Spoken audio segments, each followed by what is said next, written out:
It's been more than 10 years since a non-champion has won in this town.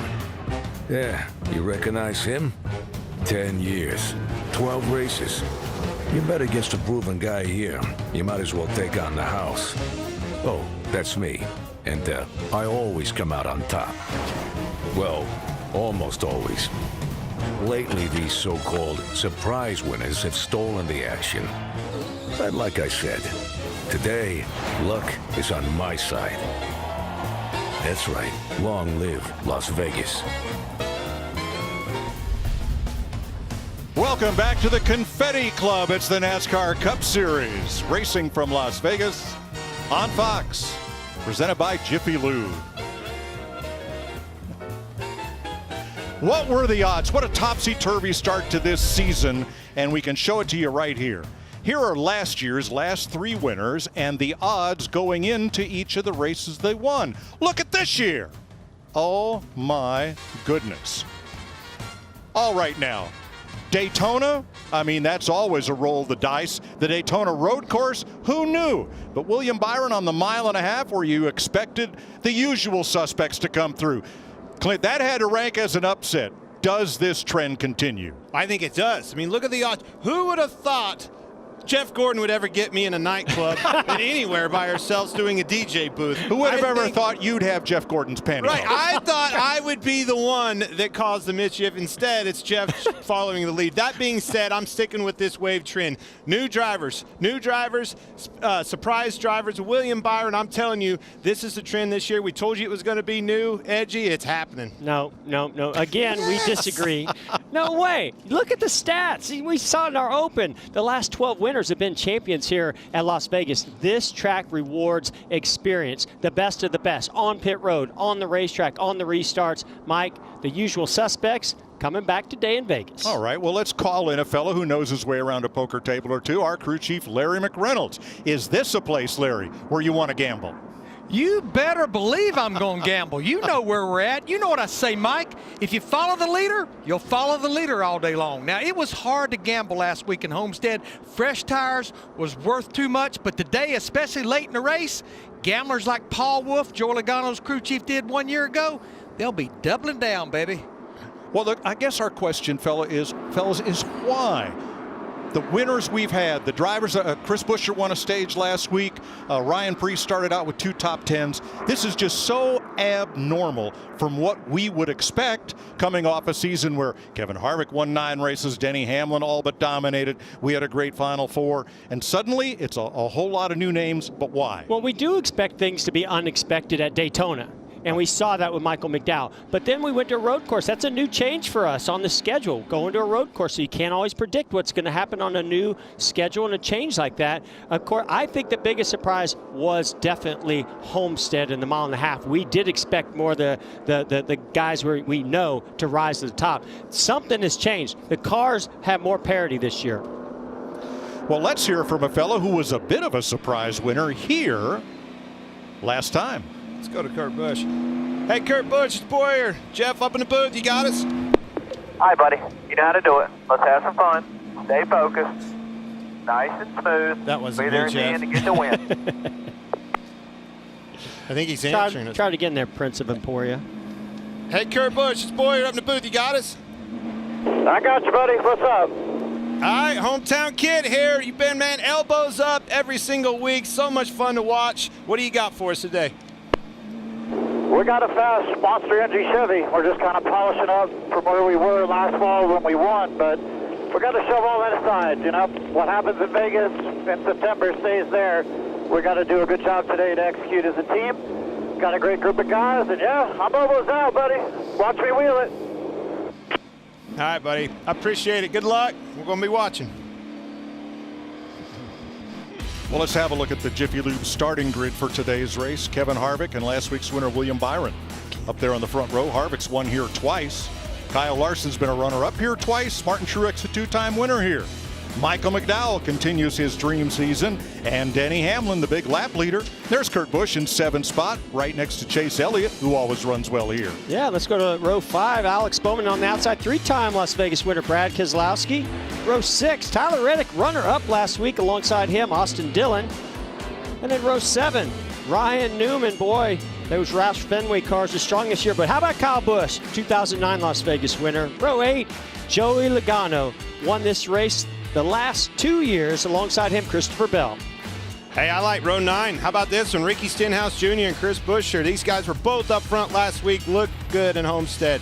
Row 10, Ryan Preece and Cole Custer. Cole Custer come on strong there at the end. Row 11, Ross Chastain. Daniel Suarez had a good run. Very impressive out of the 99. Row 12, my old car, 14, Chase Briscoe and Bubba. How about Bubba? Hope we get to see him today. We're going to have to see some guys step it up today, and I think it's Ryan Blaney's opportunity to do that. Eric Almirola also looking for a rebound here, and Matt DiBenedetto. I think Matt D ran so well here last year. I think he's one to keep an eye on. Needs a big run here today in Vegas.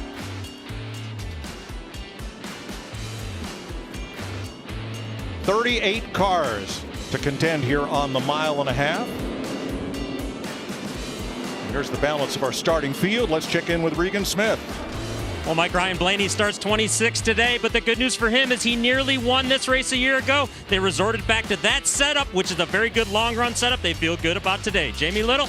Chase Elliott's average finish between 2 races last year, 21st, but there was a lot more to that story. He led a combined 123 laps, won 3 of the 4 stages. Mike, I think that speed is back today.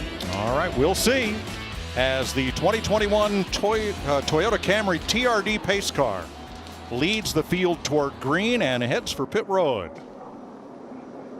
Sellout crowd here in Las Vegas, capacity limited due to COVID rules. And here we go, green flag in Las Vegas. Already a huge push out of the 5 car. Kyle Larson and Kevin Harvick got to the lead. 4 wide midfield. Look at this. That's what we've come to expect at this racetrack, Mike, in that first corner. Guys already taking risks. And also, you said it right there, very risky. You have no idea what to expect with these race cars. 3 No wide. practice. 3 wide. Are you kidding me? Power move to the bottom by Elliott, but he's got company. Triple wide. William Byron led the last lap last week. He leads the first lap this week. You think this is the last lap, not the first lap. Wow, Kevin Harvick, he's not wanting to be in the middle right here. I can promise you that. A lot of bumps through the center down there, 1 and 2. Upset the car, the 4 car of Kevin Harvick right there. And Jeff, you said it, this 19 car is already looking very strong. So hard to trust your car going off into that first corner. No practice, no nothing. Man, I hope this thing's not too loose. Man, he's odds-on favorite, and here's why. He runs so good at this racetrack already, moving himself to second. Mark Truex Jr.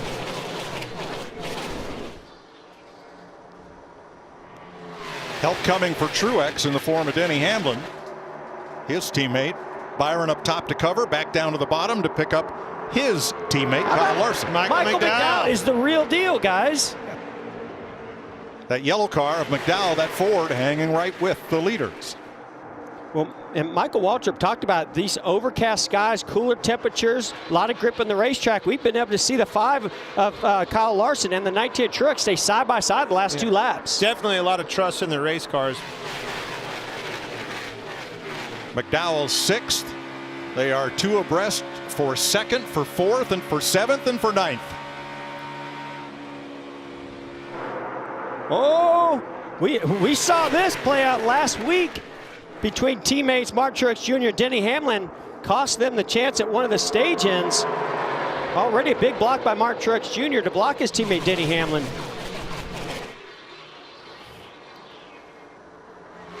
Whoa, that 11 car really pushed Martin Truex into the corner very hard. You see he got in there probably too hard, washed the car up. Now, here comes the 9 car. Man, I love it. Huh, Jeff? Wow, this is some good racing. Elliott challenging Larson for 2nd. Man, he wrapped that thing right around the bottom there. That was something Larson could not do the last time by down there. The bottom, I think, is a little bit preferred down here in 1 and 2. Really have to lean, pull on the wheel pretty hard down there in the middle of 3 and 4. Hard corner to get through. If you get tight the least little bit and miss that bottom, you're in trouble. Hendrick Chevys 1, 2, 3 after 5 laps. After I saw that power move on the opening lap of Mark Truex Jr., I expected him to go right on up there, march to the front, take the lead, but the thing I like about his car and the way he's running is a line that he's running. He's obviously right there in the middle of the racetrack. That's a pretty tough line to run, but it keeps your momentum up. You see Chase Elliott going to the outside of Larson right here. That's what you're going to have to do to pass cars. Make this track as big as possible, not pull on the wheel as hard. As the tires wear out, that'll be a preferred line that we'll look at. Here comes Keselowski into the picture, the white car in 6th. He started 10th. And look out for Christopher Bell. That number 20's in 8th. He is up 8 spots since the start. Yeah. Here you see Brad Keselowski coming to the front. Yeah, that was a big move. Went all the way to the wall down in 3 and 4 to get to the quarter panel, Denny Hamlin. Well, Jeff, already I'm seeing that I'm in trouble with my picks, my odds picks, taking that wave of riding to what's happened, man. This is early. The cream rising to the top. A lot of big names up here, guys that we've seen over years. And here comes another one, Brad Keselowski, as well as the winner here last fall, Kurt Busch. Now, what's happened to our pole sitter, Kevin Harvick? Well, he's dropped from 1st to 11th. Completely plowing tight. That's on the plowing tight. You in the 48. What we've seen where Kevin Harvick, that team usually trims out their race cars for that straight line speed. This is a track that is a little bit cooler. Maybe they can get away with that, but you don't want to lose track position if you do that. I was just going to say, him being tight, he was up, tight in clean air. You get back there mired in traffic, it's only going to make that problem even worse. Man, these cars are stuck to this racetrack here in Las Vegas because they're just driving with a ton of confidence, as you saw teammates side by side right there. And Truex right in the midst of them.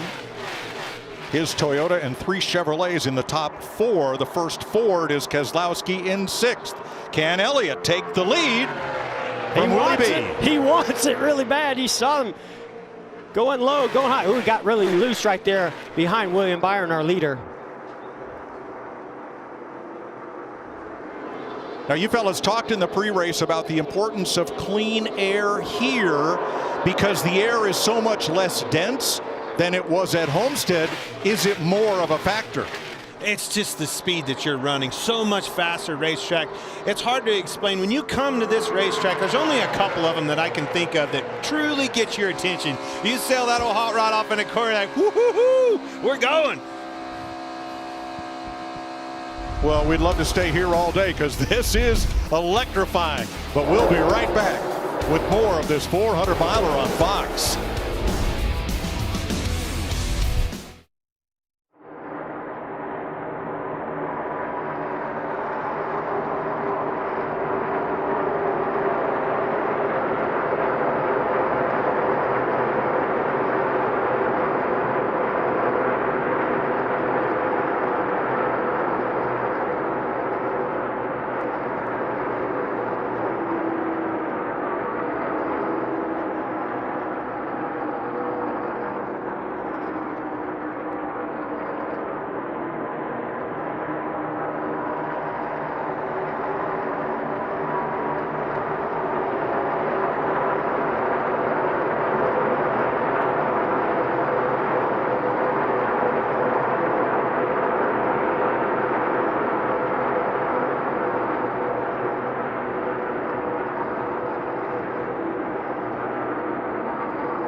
NASCAR Cup Racing on Fox is sponsored by Ford. Built Ford proud. And by Credit One Bank, the official credit card of NASCAR. 15 laps complete in Las Vegas. Here's a look at today's Ford Performance track facts. They have 13 wins here, most of any manufacturer. Joey Logano, last year's spring race winner, the most recent. Ford won the first 3 Cup races at Las Vegas.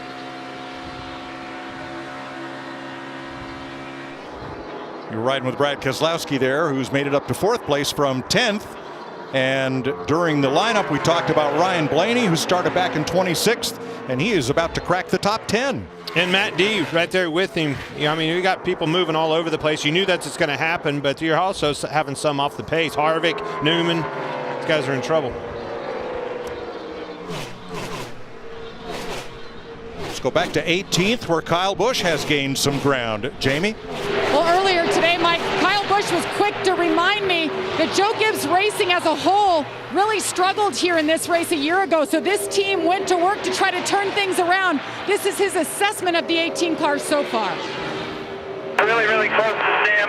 It's just getting really tight right now. Easy to slip through the front tires, shatters the front tires, center off, bolt in. I can't keep it turning. I can't stay in the gas and keep it turning. So not a lot going right for the 18 so far. He's slipping back, Mike. He is right now. Yep, and he's using up all the racetrack. Christopher Bell, meanwhile, his forward progress seems to be halted for the moment at 8th place. Started 16th. We're seeing a slight change. It looks like a slight balance change. The tires are starting to change, get built up with some air pressure, because we're seeing the 9-car Chase Elliott come to the lead right here. His car's been really loose. I think other cars are starting to tighten up. Yeah, you're hearing that on the radio. Everybody getting tighter, tighter. You heard Kyle Busch say that. Actually use a little bit of a pick and lap traffic here. Yeah, and Chase got right up against Byron's bumper to let him know it's time. Well, this is the first time William Byron's gone to the high side. He's been really glued to that bottom, and it just looks like Chase Elliott's car rolled the top a little bit better. Just wasn't quite committed to the top yet. You know, you saw Chase Elliott move up next to the wall, get that bigger run. William was trying to get up there. I guarantee you the spotter was in his ear saying he's coming outside, looking outside, move up, move up. It just wasn't quite enough. Now we're 5 laps away from NASCAR's competition caution. As in most of these races, because there is no practice and no qualifying, they'll have a caution at lap 25 so the teams can check tire wear and other adjustments. And some of them are really, really wanting them 5 laps to get behind them. Kevin Harvick, I promise you, is wanting this thing to be under caution. Our top 3 guys are like, no caution. Yeah. This guy's about 12th on back are saying, I can't wait to make some adjustments. Kevin Harvick started pole here last September, but never led a lap and finished 10th. You know, this is one of those tracks when you start talking about the way your cars are trimmed out. You hear us talking about that. Jeff alluded to the 4-car, the way he likes to trim it out here. I noticed on the starting grid, Jeff, that car wasn't as trimmed out as I've seen in years past.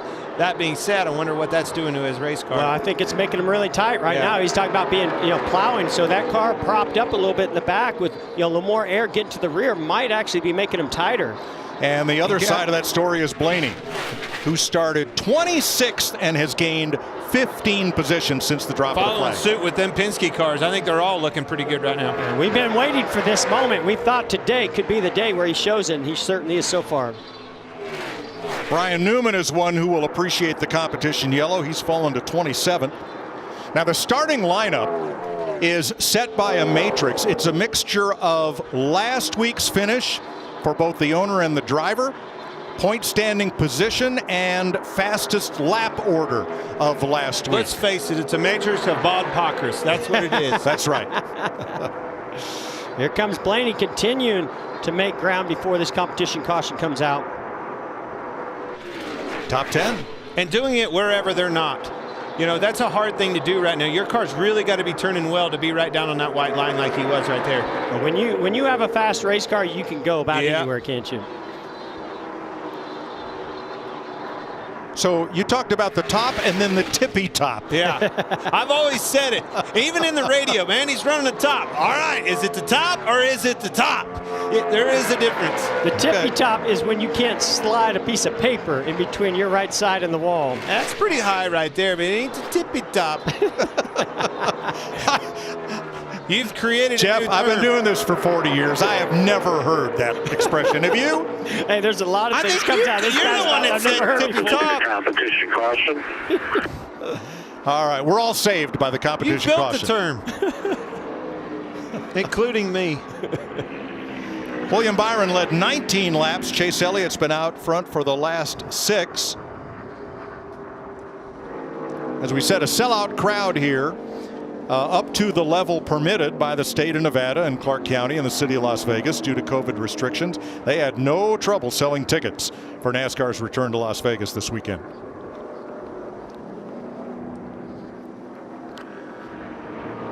So this is the competition caution. Let's check in with Larry for today's race strategy, sponsored by Liberty Mutual.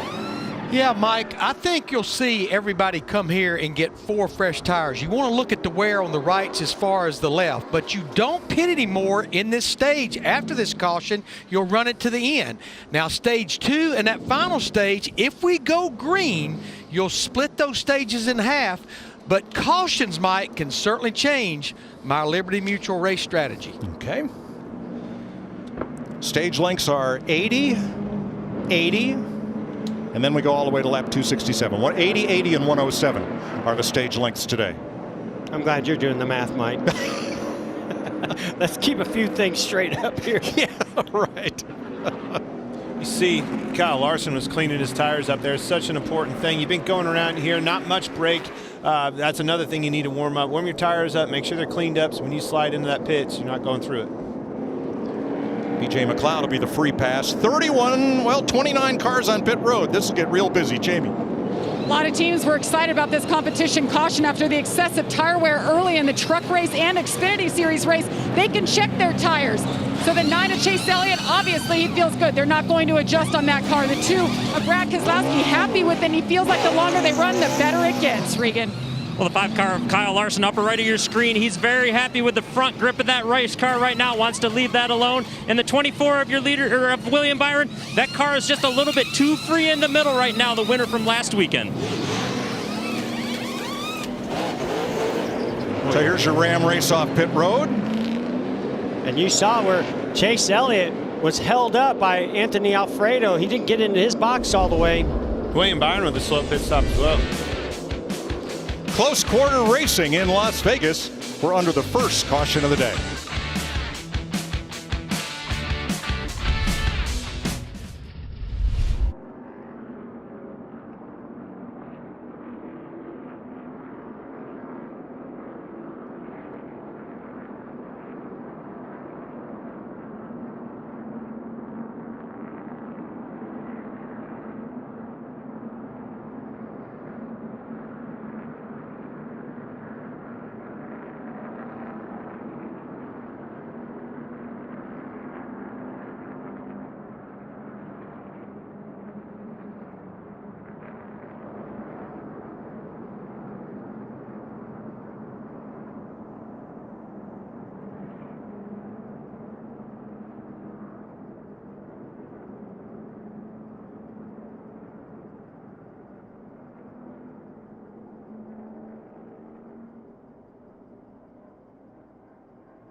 Chase Elliott lost 6 spots on pit road. You see the damage here near the jack post.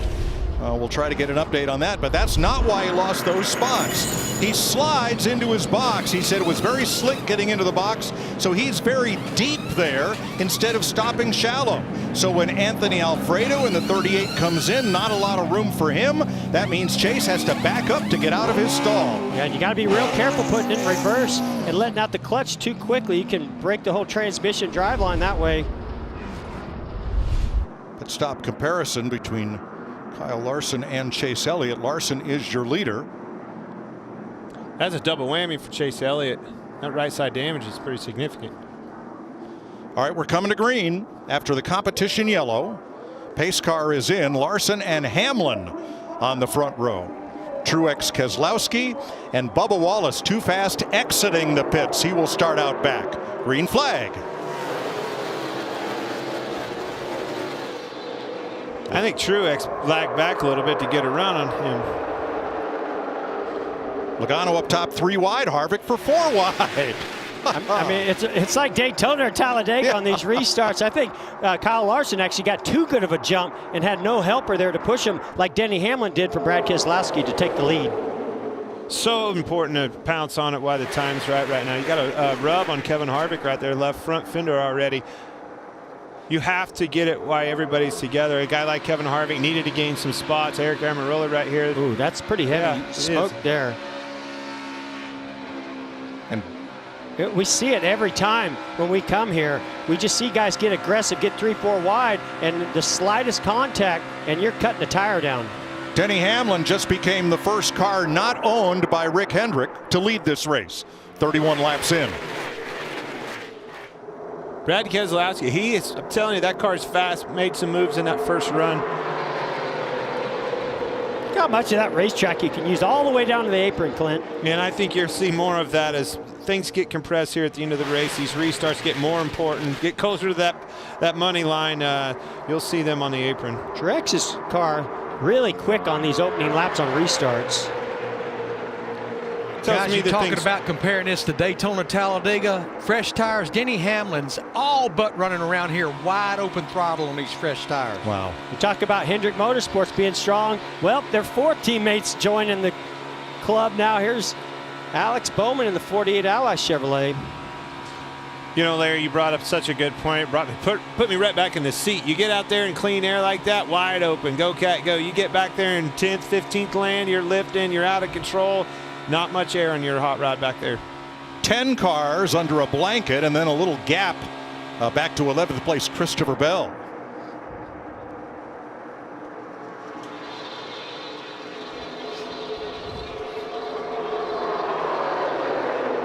Kevin Harvick has dropped to 25th and looks like he may fall further. Yeah, all kinds of problems for Stewart-Haas Racing with Kevin Harvick. Fell back from the pole position. Now he's got a rub on the left front fender. Clearly made some contact with somebody on that restart. Second place, Ford Chevy side by side behind Hamlin's Toyota.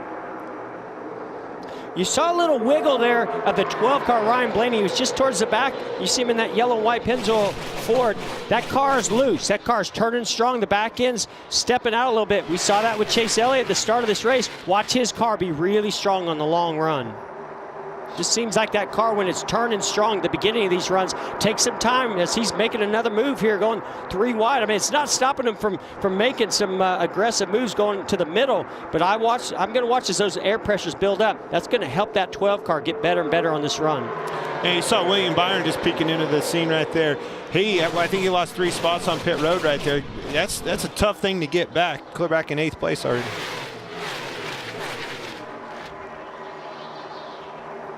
Blaney had his nose poked up there into 5th position. Truex now takes that from him, but ahead of them, here it is for 2nd, 3 wide. I mean, how often do we see 3 wide on the, we've seen it maybe on the lap 1, but we're 5-6 laps after that caution and that restart, and we're still 3 wide.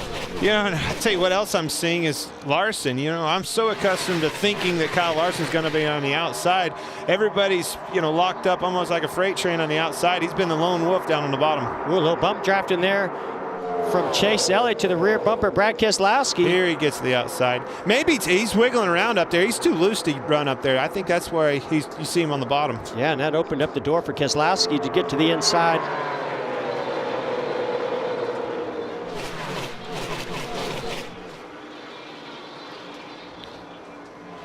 You know, you see, and I kind of alluded to it right there, Jeff. There's a couple reasons. Obviously, running on the bottom, it's the shortest way around. It's rough down there in 1 and 2. Hard to latch down there. But if a car's loose, man, you want to be right down on that line. Just get me away from everybody. I got to get this thing underneath of me. Now, that's a sign of spring right there. Ryan Blaney there in bright, daffodil yellow. He has not run a lap in the top 5 this season. Here he is. Picked a good time to do it. Boy, and he's come from a long way back, too. So obviously a very strong race car. Man, how about this battle up here? 3rd and 4th position. Yeah, you saw Brad get really loose underneath Chase Elliott. So easy to do at the speeds that you're going here. You get up there, you get close, and the air kind of takes off the nose of your car. You get tighter, and it even compiles that. It makes it worse when you get like that at the speed that we're running. 41 laps complete in the Pennzoil Las Vegas 400, presented by Jiffy Lube. Denny Hamlin out in front.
The NASCAR Cup Series on Fox is sponsored by Coca-Cola Zero Sugar.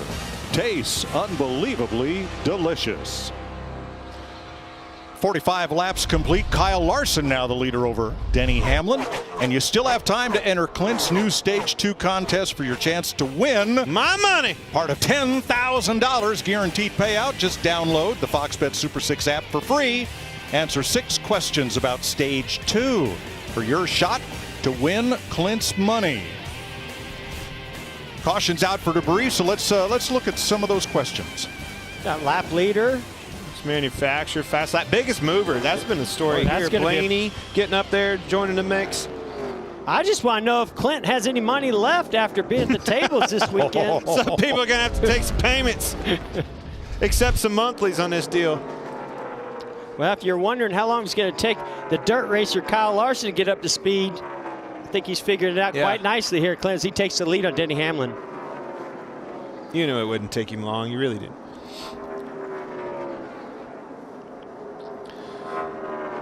So, Mike, Jeff, Clint, this is going to be very interesting here because we've only run about 16 laps. We're going to go back racing with just a little under 30 to go. I think we will see a mixed bag of strategies right here. I think the gambling is going to start a little early. Thanks, Larry. Now, we've talked about Kevin Harvick's problems, and we're going to show you how he got his damage. But first, we listened in. I got jumbled up back there, and the 43 just barely came up, and it just crashed that fender, folded it up like nothing, but they hit it just right. It wasn't terrible. I just saw the smoke and lost too many positions when I thought I'd had a real big rub. And let's have a look. Turns out it wasn't just the 43 involved. No, just 4 wide. Yeah. Yes. And it wasn't hard, just a little bit, but you can see it crinkle that left front up pretty good, especially right up on top of the tire. Just kind of running out of real estate there. The corner's coming up. See, 43 just comes up a tiny bit.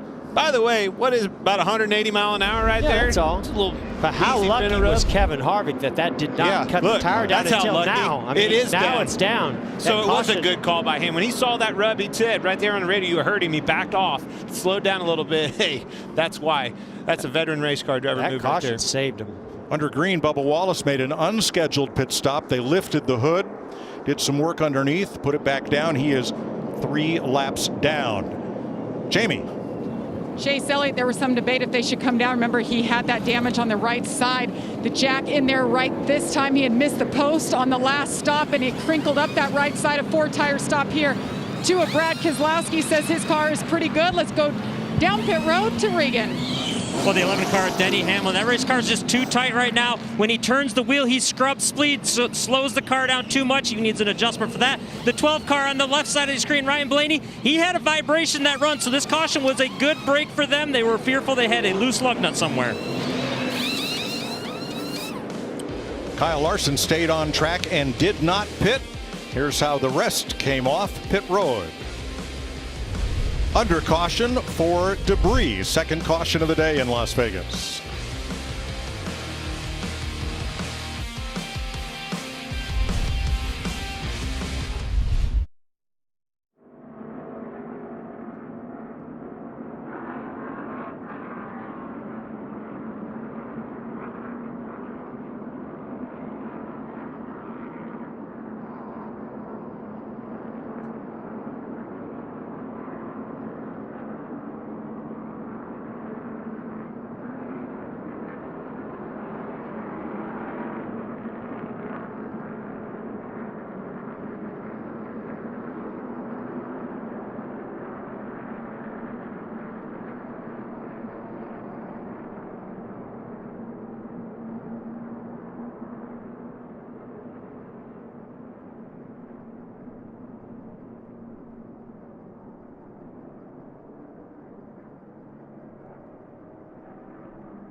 Universal Champion Roman Reigns and Daniel Bryan are on a collision course to Fastlane with the ultimate opportunist edge ready to take advantage on the road to WrestleMania. It's an all-new Friday Night SmackDown, live at 8 Eastern on Fox.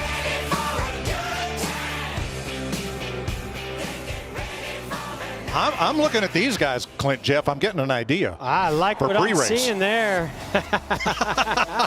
Look at him. Oh, my goodness. Hey, he's actually pretty good at it, Mike. I mean, honestly. So I've heard. I got some good classic rock and roll in there, too, if you want some of that. I thought holding the wheel was the only thing you could do. All right. Jamie. Just want to update Bubba Wallace. He's been on pit road for a while. They have an oil leak, so they're not sure if they cut a line or what. He just spent a few minutes here fixing it. He's going to continue, and we're about to go green, Mike. All right, ready to go. And up there are the two Childress cars in 4th and 5th. They were back in the high teens prior to pit stops. I think even further back than that, Mike, maybe in the 20s. Yeah, several of them. Stenhouse, Logano, Reddick. Your leader, Larson. I never wanted to be the first guys with old tires when the new tires are right behind me, already 4 wide. He saw 8 was in trouble. They tried to block the 9 on the outside. The 2 got underneath of him on the inside, put him 4 wide. Here comes Joey Logano. They're not going to be able to get away with these 4 and 5 wide looks and attempts for long. Not all day. It's going to catch up to you. Larson, Logano for the lead with Keselowski and Dillon. Oh, right down on him.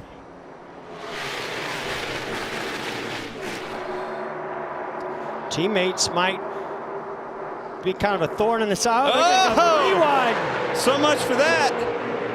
That's exactly what I thought was going to happen, is the 2 was going to push the 22 past the 5. Instead, he said, not so fast. I think I'll take it. Well, remember now, these teammates haven't been working real friendly together this year. 6 cars under the blanket for the lead. How about this? This race has been Let's run them off there 3 wide for the lead. Yeah, can you believe it's only lap 54? I mean, I'm telling you, every lap I'm watching, I feel like it's the last lap. These guys are aggressive. And you can't break away either, Clint. You know, it just seems like the leader's sort of a sitting duck on these restarts because of the drag. Just that big spoiler pulling them back. Now all the Penske cars coming to the front. And if you're a car behind him, trying to pick which one you're going to follow, try to get a draft off of, push them by. Something's got to break right here. This is awesome, but this cannot last long, like you said, Clint. Whoa, Kurt Busch got tight right there, had to lift out of the gas. Big run for Christopher Bell. He's going to squeeze that number 20, the red car, up through the middle. Going to get alongside Blaney, while they're 3 wide up front for the lead still. For 2 laps, they've been 3 wide for the lead. Pretty impressive. Little side draft to the 2-car Brad Keselowski by Larson. Oh, the 9 actually pushed the 22 off into the lead right there, cleared down. See the 5 wiggling right there, trying to hold on to those old tires. And remember, this 9 is the one coming on new tires. First one catch them utilizing the new tires. I'll be curious if they fix that damage to the right side, but it doesn't seem to be hurting that 9 car at all. Joey Logano, I believe, has now led more races here than anybody. 11 straight. That's the record. You know, if you're Kyle Larson, any of those guys that stayed out on tires, you needed to get out there in the clean air. I knew he was in trouble when Logano got down to his door right there and they were side by side, stalled him out. He needed that fresh air. I think he'd have been okay. Now he's in trouble. Remember last week, Logano very strong and leading early, but then had difficulty as Seabell keeps working that high side. No surprise there. These dirt guys like that high side, and Christopher Bell looking for that clean air up top there. You can see the back of Joey Logano's car moving around through those bumps. I mean, it's handling it really well, but those bumps can really upset the car down there. Martin Truex just had a big moment coming off turn 2. He was right down on the white line, lost the car, had to chase it. There he is, all the way up to the top of the racetrack and lost a bunch of spots. Well, this is the furthest back he has been. So is Denny Hamlin, his teammate. So there's not a lot of clean air that they've been able to maneuver through on this last restart. That's going to take the downforce away from that car in a big way. And it's just like Mike said too, Jeff. It's the first time you felt that old girl step out on you. You know, you've been up there in that clean air, the thing's stuck like glue. You get it back there mired in traffic, and it has significantly less amount of downforce on it and way less grip. Garrett Smithley was the free pass on that caution. So we have 32 cars on the lead lap out of 38 starters.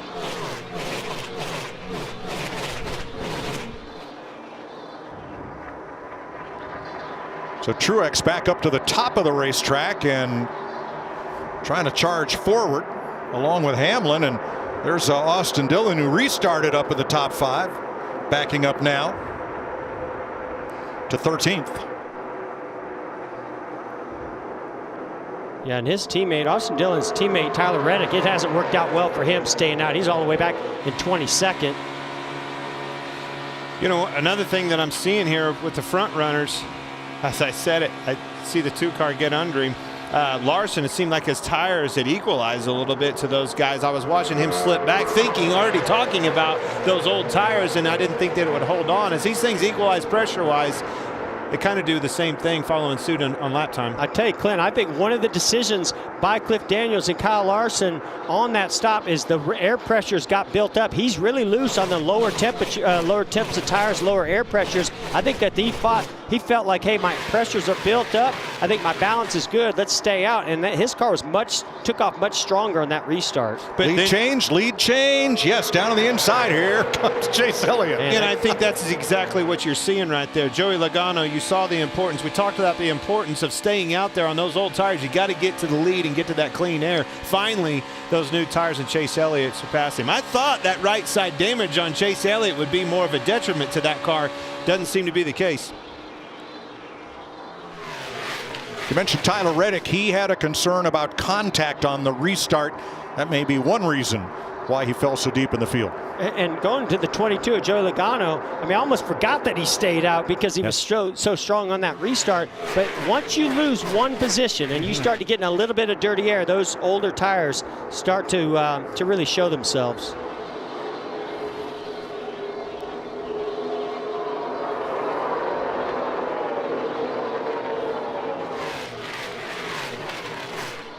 $17 to go to the end of stage 1 as things move quickly here in Las Vegas. We're going to go Fox side by side.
Welcome back to NASCAR Cup Racing from Las Vegas on Fox, presented by Jiffy Lube.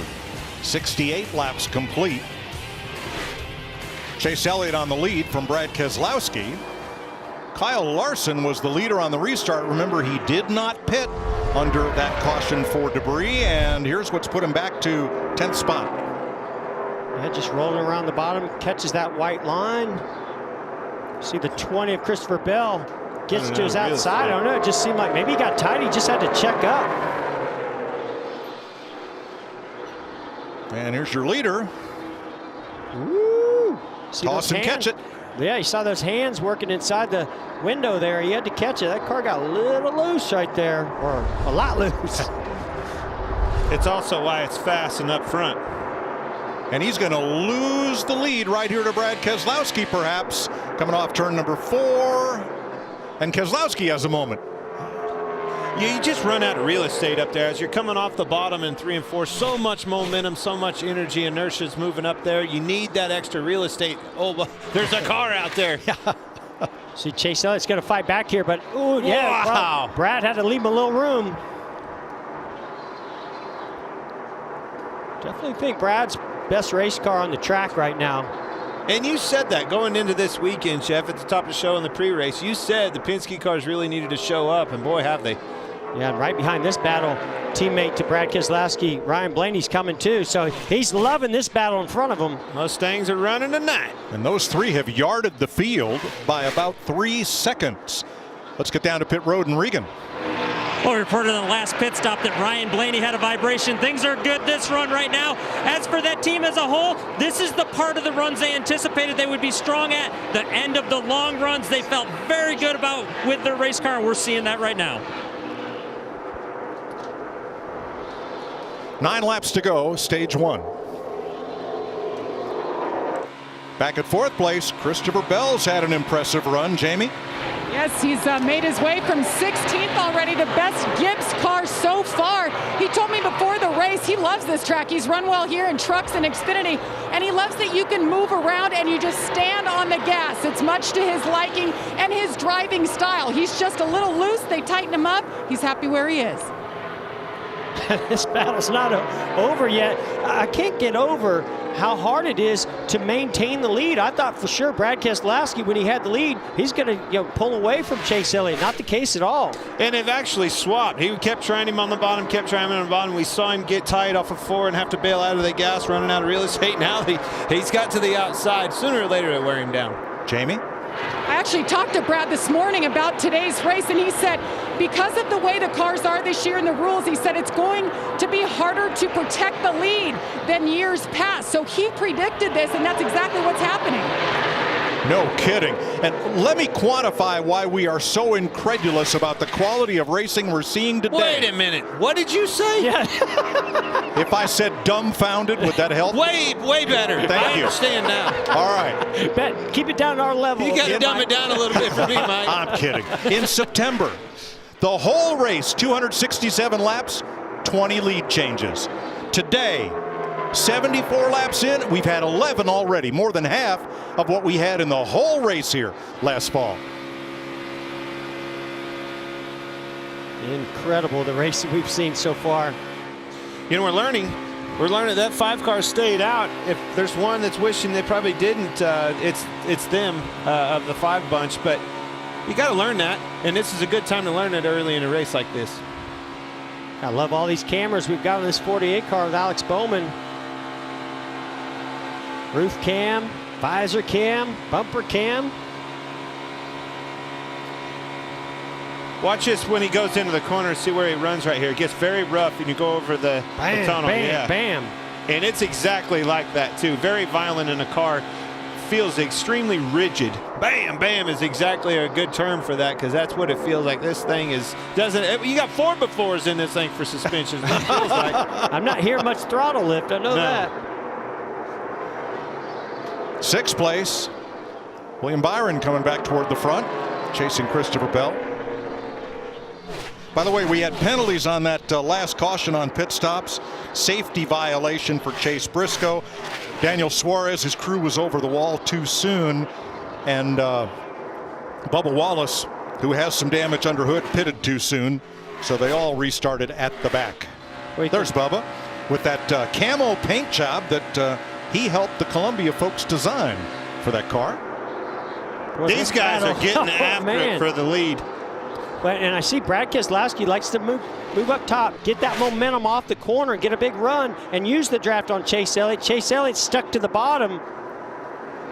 And you see, he could have moved up right there and blocked, but he didn't because he wanted to stay on the bottom. Gave him that outside line. Oh, I think he's going to clear him here. Here you go. Two to the lead. And he had a slower car that affected the air to the car of the 9 car of Chase Elliott as he was wanting to run that bottom lane. He had been wearing him down for a while, but wow, stage end right there on the final lap. That's impressive for both of those guys holding on, going for that stage point. That tells you how important those stage points are, and moreover, those wins, stage wins. Last lap of stage 1. Keselowski up by 4/10. Elliott second. Blaney, Hamlin, Bowman the top 5. And your stage 1 winner, Brad Keselowski, for that last spot, that last point. There they are on the right of your screen. Oh man, give it to Truex. Got the last stage point over Kurt Busch. How close was it? A couple feet. I thought it was a couple inches. Yeah. And we got a pretty good side of that right there. I was thinking it was closer. Man, I'm happy for Brad K. Funny story, I forgot my suit. This new gig's kind of hard on a guy being on the road by himself. Brad K. brought it for me. Oh, how nice. Brad Keselowski gets his first stage win of the season.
12 lead changes in stage 1 ties the track record. That's where we are right now. Jamie. Chase Elliott drove too deep into the pit box last time. You see him come in very nice, stopped short there, a 4-tire stop.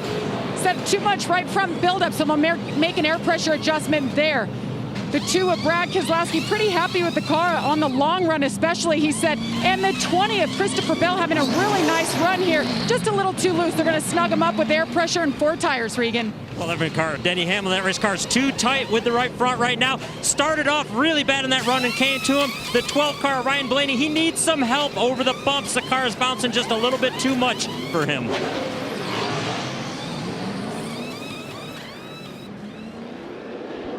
Denny Hamlin picks up 3 spots. Matt DiBenedetto 4. Joey Logano and Kyle Larson each pick up 3 as they come off pit road. BJ McLeod got the free pass, and they're repairing that sheet metal damage on Chase Elliott's car from Mike, the one first reason stop. it's so important to repair that yellow strip at the bottom, the rocker skirt, you want that sealed to the racetrack, and it can't be sealed the way it is right now.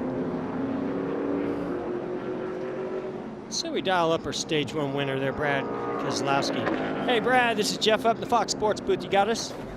Yes, sir. Well, man, that hot rod's looking good up there. Boyer was just telling us a story about you brought a suit or something here. Boy, that good deed's paying off for you right now. Thing looks good. What about it? Yeah, I hope you can't see the wrinkles. Sorry about that, Clint. I might have dropped it once. But no, the car's pretty good. Just trying my best here. The track's really shady, as you can probably tell, Jeff. It's got a lot of grip. Kind of set up for it to lose the grip, and I think you saw that with that long rod car. Just kept getting better and better. But part of the Discount Tire 14 got us a stage win. Now we need to go bring it on home with the next stage and a race win. Well, thanks for talking to us. You guys are putting on a heck of a show from up here, so we're enjoying the heck out of it. It is, man. That 3-wide battle at the start was awesome. Yes, it was. We agree.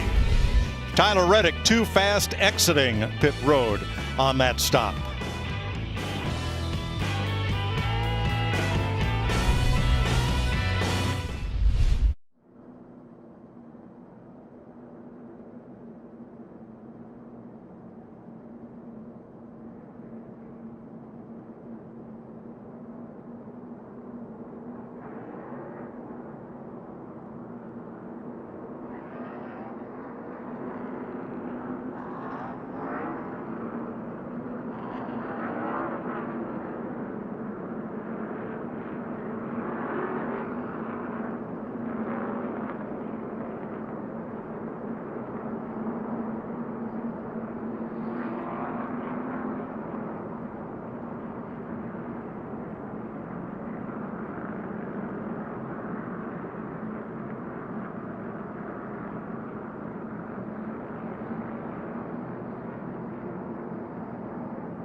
Now for something completely different, coming in 3 weeks.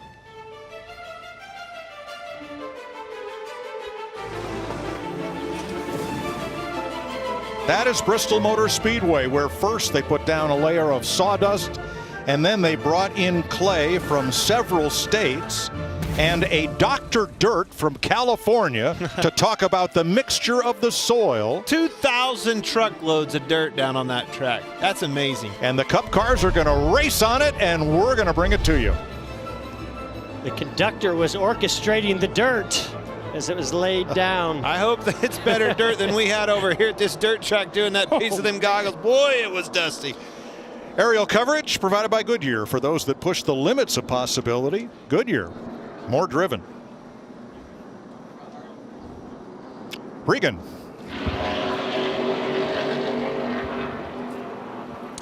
Well, the 11 car, Denny Hamlin, you see him leading right now. Not overly happy with that car. Listen to this.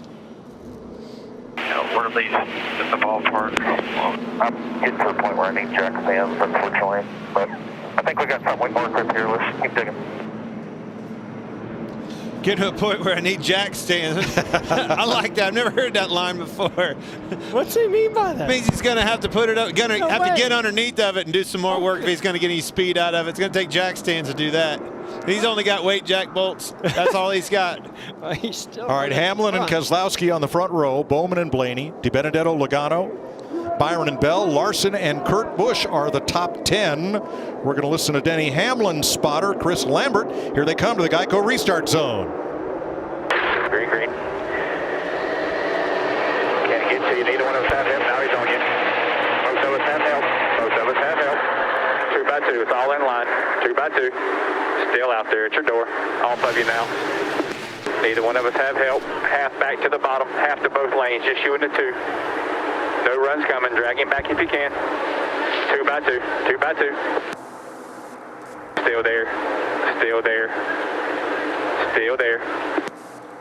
Half to the 12 now. Still outside. 12 to the top with the 2. We have no help on the bottom. Still there. You're going to hear that all day. Gonna wear out some batteries on that radio today. And they're still minding their P's and Q's right now. You wait till the end of this thing. You get down to that last stage and the money's on the line, pay window's open. That communication, that guy's voice is going to be a lot higher than it was right there.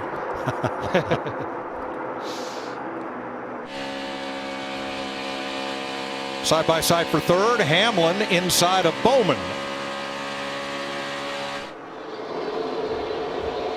Didn't take Brad long to get right back to the point. No, that might spell a little bit of trouble for the competitors. They might have tweaked on that thing on that last pit stop, made it even a little bit better. Alex Bowman, man, I tell you what, he's been slowly but surely finding his way up to the front. You get him out here in clean air, and he's going to be dangerous. He's going to like what he feels up here. He and Blaney were kind of the class of the field here a year ago.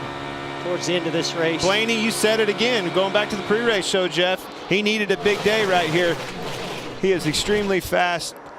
When I think of Ryan Blaney, I think, he's going to run that car hung out. He's going to have it freed up. That's going to be fast on a long run on a track like this. How about DiBenedetto? 21 car there.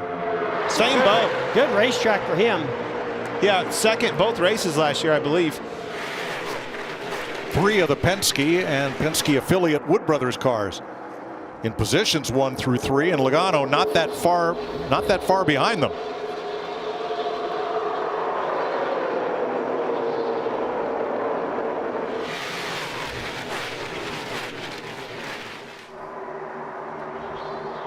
They fan out in formation off turn 2 like that. They look like the Thunderbirds Yes, they doing do. the flyover in Very pre-race, fitting didn't they? for right here. Man, how cool was that flyover? You saw that 12 car. Got the old huckabuck going on through there. Oh, look at this move right here. Matt D. That thing was dancing. He was walking it all the way through the corner in 3 and 4. I couldn't tell if Matty D was trying to go to the outside of Blaney or just trying to block Denny Hamlin. Well, honestly, I think Blaney got kind of sideways like I was talking about and was walking his car through the corner. Maybe had to lift a little bit. That's what enabled Matt D to have that big run on him. And that results in a 3 wide for 4th place. You just can't check up when you get that run. You just got to feel whatever gap you see. Right there, the 5 of Larson was thinking about going 3 wide between Denny Hamlin and his teammate William Byron. It's just not something you normally see it. this early into these runs. Kind of got to pick and choose your battles right there. You said on a run, he was looking at the 3 wide. That may not have been where he wanted to be, arrow-wise and situational-wise. You don't always want to take that run if it only helps. Car in the wall back straightaway. That was Eric Jones. He bounced off and kept going, but lost a whole lot of momentum in that number 43. Well, now you got to be worried about that right side. He was 16. See how much damage there is. Here's a look at it. Doesn't necessarily look like bike just got a little bit loose. I really a little bit loose. I think it just barely kissed it and actually did a great job as that thing touched it, straightened him right up. Yeah, he just got the corner of the bumper, didn't get the actual fender, so he should be okay. As soon as he gets everything gathered back up, he'll be fine. Yeah, I said a little bit loose. It looks like a little bit loose from up here. It's a lot loose from down there inside the cockpit. His cup overflowed. That's all. Let's check in on our leader, Jamie. Well, after Brad Keselowski won that last stage, his boss man, Roger Penske, queued up the radio. Great run there, Brad. That was fun. Worked him over. That's what you had to do. Real good speed. Car was really good on a long run there. Green. I heard somewhere that loose is fast. It's always good when the captain comes on the radio and gives you props. Such a neat voice and such a racer. You know, as an owner, it's so cool that he is, it's so involved with his racing. I mean, what his communication was right there. I love the fan in Roger Penske. We're 16 laps into stage 2, which is 80 laps long. Keselowski and Blaney up front.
NASCAR Cup Racing on Fox is sponsored by Toyota. Let's go places. And by Credit One Bank, the official credit card of NASCAR. 101 laps complete in Las Vegas. Keselowski the leader. It's tournament time. The Big East tournament tips off at Madison Square Garden. Will Villanova take the conference crown? Will Creighton or Seton Hall rise up? Or will some Cinderella team emerge? You can catch all the excitement March 10th through 13th on Fox, FS1, and the Fox Sports app. So fun to follow that. Well, right now, it's Team Penske that has risen up to the top. Here in Las Vegas, Brad Keselowski, Ryan Blaney, Kyle Larson, and William Byron hanging with them, and Denny Hamlin. Look at these See him lanes. get loose as he pulled that thing off into the corner. Brad Keselowski right there, very loose as he got into turn 3. Yeah, he's getting all the air to the nose of that number 2 car. Now Chase Elliott repaired a lot of damage on pit road, restarted 28th. He has climbed 14 spots since under green. So here's Larry with today's right combination, sponsored by Subway. Yeah, Mike, Chase Elliott, his crew chief Alan Gustafson, and this 9 team, this is their 6th season together. They have 11 wins over the last 3 seasons, including 5 last year. Obviously hoisted the trophy as the 2020 Cup Series championship. Now Chase is still looking for his first Las Vegas Cup win, but I think this combination they've got going today, they may get it today. He's led a lot of laps here, that's for sure. Tell you what, Ryan Preece actually made a pass on Chase Elliott while we were on board there. Preece to 14th. And then this battle here up front. Whoa, Willie B come to the inside, and we saw 5 of Kyle Larson move to 2nd place. Shows you the momentum that you're able to carry as you're rolling through 3 and 4 up on the outside wall like that. You got so many cars racing under a blanket, I've just been told I'm out of blankets. Better be a big blanket. Yeah, I need a new metaphor. You know, Mike, Jeff, and Clint, we are almost 20 laps into this run. Brad Keselowski in the 2 has not lifted the throttle since he got to high gear on the restart. Wow. I mean, we've seen that with a car that's not up to speed, but for a leader? Well, I think that just shows you how they're trimmed out too, right? He hasn't lifted out of the gas, but he just got passed. Explain that to me. Explain that to me, Larry. That's called downforce, baby, but not enough straightaway speed. Yes, sir. Trimmed out. Well, and you can see now Brad's moved up to the top groove. He's going to try to use that momentum off the top, use the draft. It's hard to keep the lead. You see the 5-car Larson seemed to easily take that lead. Side drafted off Brad Keselowski going into turn 1, took the lead, but now Brad's coming right back.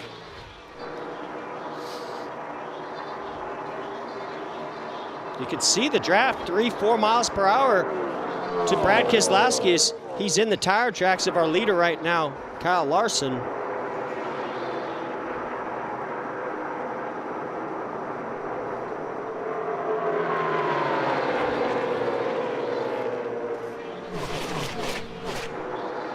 Leaders work around Quinn Houff. Whoa, big moment for the 2-car. Brad Keselowski car jumped sideways as he got down into the bottom behind. He tried to actually stay behind the 5 of Larson, lost the downforce. Now here comes William Byron. I think you're right, exactly right. That's what happened. The 5-car pulled it down. He crossed wakes with him and got extremely loose.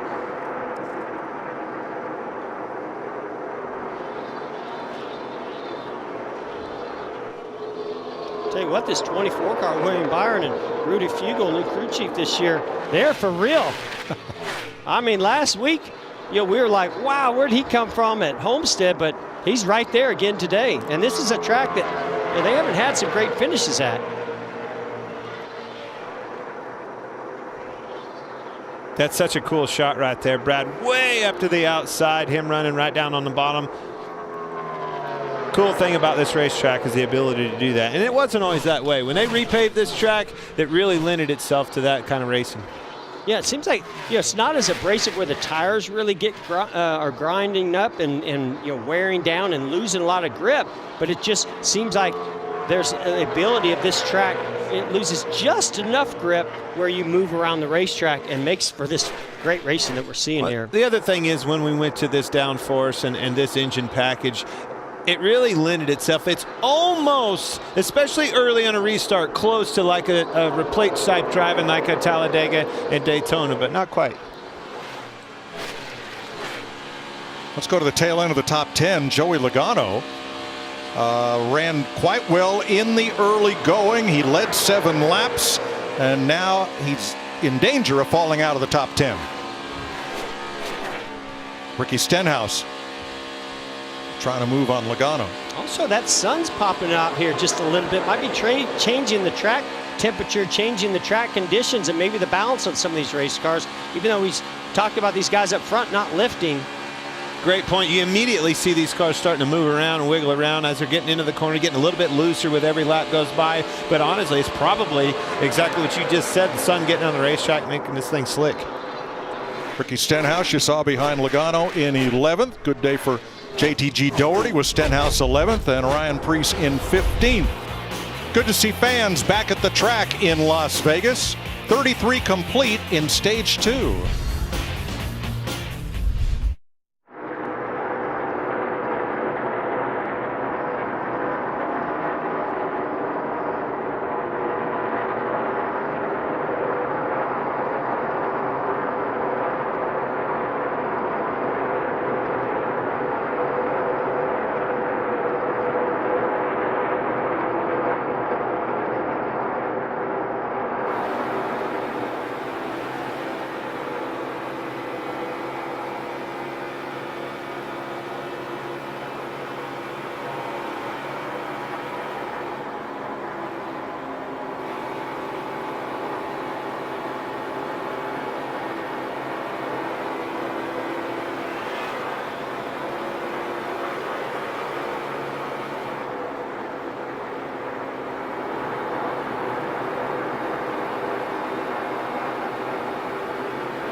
Bring your crew on a private island getaway with the Natural Light Natterdays Pineapple Lemonade.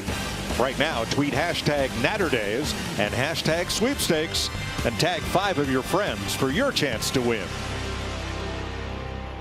Welcome back to Las Vegas. 38 of 80 laps complete in stage 2. Kyle Larson in front of William Byron. Ryan Blaney has taken 3rd from Brad Keselowski. About halfway through this stage, Larry. Well, and that's what's going to set up some interesting strategy, Mike. We went back racing with 73 to go in this stage. If you split it in half, that means here in about the next 6 to 8 laps, you're going to be coming to pit road for 4 fresh tires. But I truly believe with the way the pace is not slowing down that much, we'll see some drivers running it out long. That's exactly what Kurt Busch did in September that led to him ended up winning the race. There's 4th place that just changed hands as Larry was talking race strategy. I think Hamlin just needed a little bit longer run. That car's not so bad on the long runs. Not ready for jack stands. No. Eric Almirola, the Smithfield Power Bites cam. Good to have them back with us this week.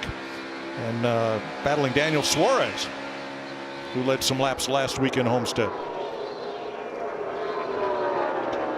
Boy, I really expected Martin Truex Jr. He fired off so fast at the start of this race, even the next restart after that. I expected this 19 of Truex to be up there really battling for the lead. Maybe this long run will pay off for him, just like his teammate Denny Hamlin.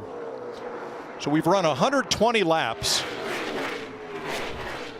Only 2 of those laps has there been a gap of more than 1 second between the leader and 2nd place. Unreal. Regan. Well, you guys mentioned the 19 of Martin Truex Jr. in 7th place. It's been a struggle for that team all day long. They just can't get the front tires to work like he wants to. Very inconsistent with that race car getting tight too often on him.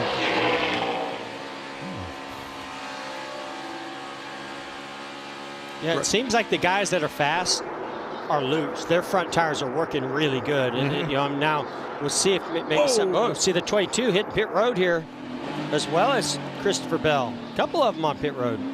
Alex Bowman, the first to pit. Green flag stops. Jamie. Christopher Bell coming in saying he fired off better there, but all these teams up and down pit road saying they're just a little bit tight. They were building tight, so they want to free him up a little bit. Same story with the 48 of Alex Bowman, Regan. Joey Logano, another one of those race cars that has been fighting the front turn, can't get his front tires to do what he wants to do, so they're stopping just a little bit early here to try and make up some time, as well as the 4 car of Kevin Harvick doing the same. Jamie? Well, like Brad a lot of times is, he's opposite of a lot of these teams. He's just too loose there on that run, so they'll make that air pressure adjustment. You see that adjustment there on the chassis, Regan. Denny Hamlin right now, that race car is to the tight side, but as he said earlier, we need to put it on jack stands to make it any better. Not too bad overall, I'd say. Kyle Busch, Ryan Newman in. Ricky Stenhouse done, and Kyle Larson carried a lot of speed onto pit road. Well, you could see that brake smoke coming off the front of the 19 car. These guys using up all the brakes getting to pit road. Regan. Kyle Larson, you see him on the left side of the screen. A great recovery for these guys after staying out a couple pit stops ago on old tires. Right now, the strong point for this race car, turns 1 and 2, he can really roll the bottom better than most. Ryan Blaney's in. William Byron now the leader from Matt DiBenedetto. Here's a look at the pit entry for Kyle Larson. Well, and you want to stay out on the racetrack and utilize that banking to get the car slowed down as much as possible. That was almost using too much of it. Regan. Ryan Blaney having a very solid race with the 12 car right now. He's been happy on the radio, hasn't had much to say to the team, just trying to get a little more track position to get up and battle with the 2 cars that have been in front of him. Chase Briscoe in, left of your screen. There are still a dozen cars who have yet to pit on the lead lap. Kurt Busch has just come onto pit road from 3rd place. You said it right there, Mike. Lead lap. Very difficult situation here as you're a crew chief trying to look at things and decide when your strategy is you're going to pit right here. You can't let it go too far because these leaders are laying some really nice lap times down. You're going to go a lap down.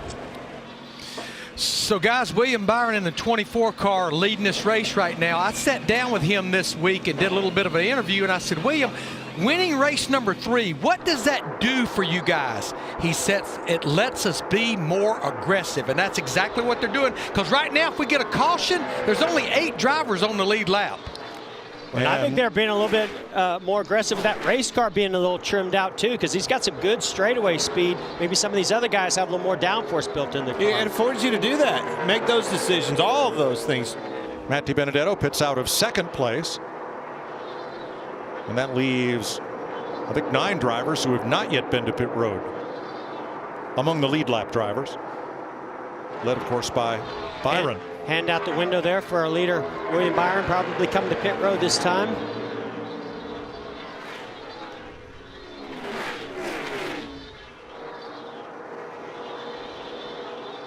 Nice and smooth. Good job, driver. Hey, with that kind of lead, you want to get it, but you don't need to push it and overstep it. The only thing you can do right there is hurt yourself. Eric Almirola also on pit road. On the right of your screen, Tyler Reddick will assume the lead from Michael McDowell and Anthony Alfredo and Corey LaJoie. Daniel Suarez, Cole Custer, Justin Haley also have yet to pit. They're all lead lap cars. Regan. Last week, winners William Byron very quick again this week. This team really wanted to focus on this race because they were not good here last year in the playoffs. This is going to be a key race as we go further on later this season. That car also needs front turn, a common theme up and down pit road here. Now watch his exit as he transitions from the concrete to the asphalt and how much wheel spin he might have had. That is why Rodney Childers, who had the first pick of pits, did not choose pit stall number 1 where Byron is pitting. He said they spun the tires too much in that stall. And it only hurts you more on a green flag stop, Mike, when all the cars are up to speed. William Byron, by being a little conservative getting to pit road, we saw how aggressive the 5 car of Kyle Larson was. He's lost a bunch of time to those guys, and now here goes the 12 car of Blaney by as the 24 cars getting up to speed. That's going to be our battle for the lead. Right now our leader is Tyler Reddick because he hasn't pitted yet. But Reddick is a full second slower than the cars that are on new tires right now. So still 7 cars yet to pit in this sequence. There's Alex Bowman. And second place, Michael McDowell, your Daytona winner, who also has kind of a free pass in this case. He's in the playoffs by winning Daytona. And again, they can be aggressive. They can stay out. Let's see what happens. He's playing with house money, Jamie. Exactly. You know, Michael McDowell came into this race with the best average finish on the season of all drivers. 5th. Well, I talked to his crew chief, Drew Blickensturfer, and he said, we're going to get back to reality in today's race. We would be happy with the top 15. This is just a more challenging racetrack for them. They haven't had a bad day at all by any means. He said just a little bit tight. They're going to work on staying out here, go for the long run. Top 15 is a goal. I think it's obtainable. I honestly think they're going to surpass that. Gutsy calls like this, being able to keep yourself in the game, utilizing strategy, that all goes into getting down to the end of this race. If the cautions start happening, you just might find yourself with another top 10, maybe even a top 5. Cole Custer makes his stop, as does Cody Ware. Tyler Reddick, your leader under green.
The NASCAR Cup Series on Fox is sponsored by Progressive Insurance. Save when you bundle auto, home, or motorcycle insurance. 58 complete. Michael McDowell takes the lead after the pit stop by Tyler Reddick. Now let's check in on the questions in Clint's Stage 2 contest on the Fox Bet Super 6 app. Who will have led the most laps by the end of Stage 2? Which of those drivers? Right now, Chase Elliott has led 22. Denny Hamlin has led 17. So they'd be your top choices right now. It's going to be close. Man, just look at that list of drivers right there. This is not at all following suit to this year, Jeff. This is not at all how I saw this going. With the 4 car starting on a pole, did you not think he would be leading the most laps right now? I thought he'd have led a ton of laps to start this race. Well, how about this top 5? Michael McDowell, Anthony Alfredo, Corey LaJoie, Kyle Larson, Daniel Suarez. We told you it was going to be wild this year. Yeah, and these guys, we talked about McDowell taking some risks. Their risk is that they want the caution to come out. If the caution doesn't come out, he's going to be way behind. And pretty fast, Jeff, too. It better come pretty quick because 2, maybe 3 laps is all he has left. Yeah, now Larson has pitted of that top 5. Just 4 drivers left to make their stops. You know, by the time stage 2 ends here, we will have had more lead changes than in the first 2 stages of the Daytona 500, where the lead changes hands about every couple of seconds, it seems. You know, the unpredictability of this season continues. I thought it was going to end today, but it hasn't. How about Anthony Alfredo? Now, yes, they have yet to pit, but he is getting his moment up here in second place, 2.2 seconds back of Michael McDowell. A driver that has never run a full season in any of NASCAR's National Series. And quite a surprise to be promoted to that 38 car for 2021. But there he is up in second place. And there's face, Corey LaJoie. I love it when they put him on the front. Yep. Having a good ride here. Now in fourth place, Kyle Larson has gone by. But LaJoie in fourth, yet to make his stop, and also Daniel Suarez, who led some laps last week. How about Marcus Lemonis? He had 10 trucks in the truck race here Friday night, all painted exactly like that. I'm just glad I wasn't Vince Welch and have to figure all that out. That would have been It's the blue truck, Sid. You could see a little bit of damage to the front nose on Daniel Suarez, number 99 Chevy there. Jamie on our leader. Well, Michael McDowell can technically go about 7 more laps according to his crew chief Drew Blickensturfer, but he's going to bring him in about 4 laps, and he told him because they're going to have to race for the lead to stay 1 lap down. They're going to have to race against the leader of the race, so he's thinking ahead and calculating all those things. It hurts my head just thinking about it, guys. His too. Well, he's running 31.60s. Now Kyle Larson, who is now up to third, Larson running 30.75, or just a little more than a second quicker than the leader. Yeah, what does that equate to? About 6 miles per hour. Is he trying to save a little bit, though, or is he going as hard as he can go? He's praying for a caution. Yeah. That's all he's praying for. Guess that's the only thing you have. And then they're hoping for a flawless execution on pit road so they don't go down a lap.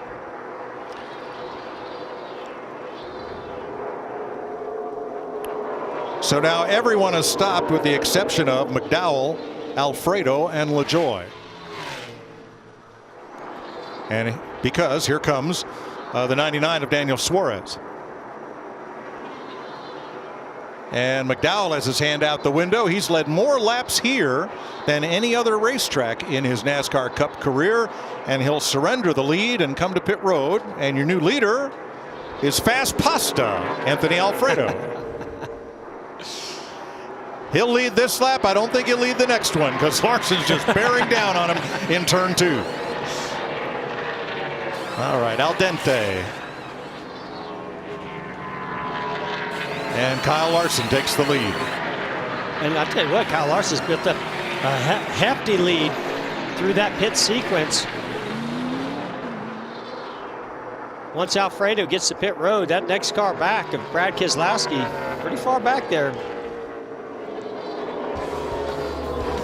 Kyle Larson's Hendrick Chevrolet takes over the lead in Las Vegas with 13 to go in stage 2, side by side.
Welcome back to Las Vegas. Here's the Xfinity fastest lap. Last time by, William Byron was quickest. Denny Hamlin, Brad Keselowski, Alex Bowman, and Ricky Stenhouse, all of whom have newer tires, I think, than Kyle Larson, or just about the same as Kyle Larson, who's our race leader over Brad Keselowski, with 8 laps to go in stage 2. Now, before pit stops, Kyle Larson had a 0.6 of a second lead. And once we've cycled through green flag stops, his lead now 5 full seconds over Brad Keselowski. Biggest lead of the day. Yeah, when all these restarts, and that was our first time we had a green flag pit stop, and it seems like you're just able to break the draft, and once you can break the draft, then you can maybe pull away. But as soon as the stage is in and that caution comes out again, they're going to stack right back up and not be able to get away from one another. Absolutely. The other thing that I've seen Kyle Larson do, he's moving around. He's finally found the outside of that racetrack, really widen this place up and finding some lap time. Caution-free stage 2 so far with 7 laps to go. Comers and goers, and one of the goers is Joey Logano, who is now back at 14th position. If I run up bottom, it gets free, get down in, and then as I get to the 2/3, it starts to 4-wheel drift. When I run up, I just 4-wheel drift. So that 2/3, that's 2/3 of the way through the corner. They break that corner down into different sections, quarter, half, 2/3, however you want to do it. Every driver does it a little bit different. So obviously that's a way to give information back to the crew chief to help them try to make adjustments. You sound totally like me different trying to tell racetracks. something. A quarter in and a 2/3 off. Two ahead, totally Larry, different tracks, but almost the same scenario as last week. Up there, first stage, half the stage 2, and then started fading. Talking about Joey Logano. Yeah, that's a good point. And, this track also starting to lay down more rubber. It sounded to me from listening to Joey Logano, they're looking for grip, right? It's loose in, it's a 4-wheel drift up off the corner. And I'm looking at this racetrack, it's definitely laid down more rubber. The groove's widened out a lot more. Kind of went back to what I was talking about with the leader and Kyle Larson. I saw him move up, widen this racetrack out where he's not pulling on the wheel as much. That doesn't create all that 4-wheel slide and stuff like that. And in stage 1, the sun kept playing peekaboo with the clouds. Not so much sun here as we get late in the second stage. Yeah, it seems to be just kind of an overcasty, just kind of hanging in there, consistent right now.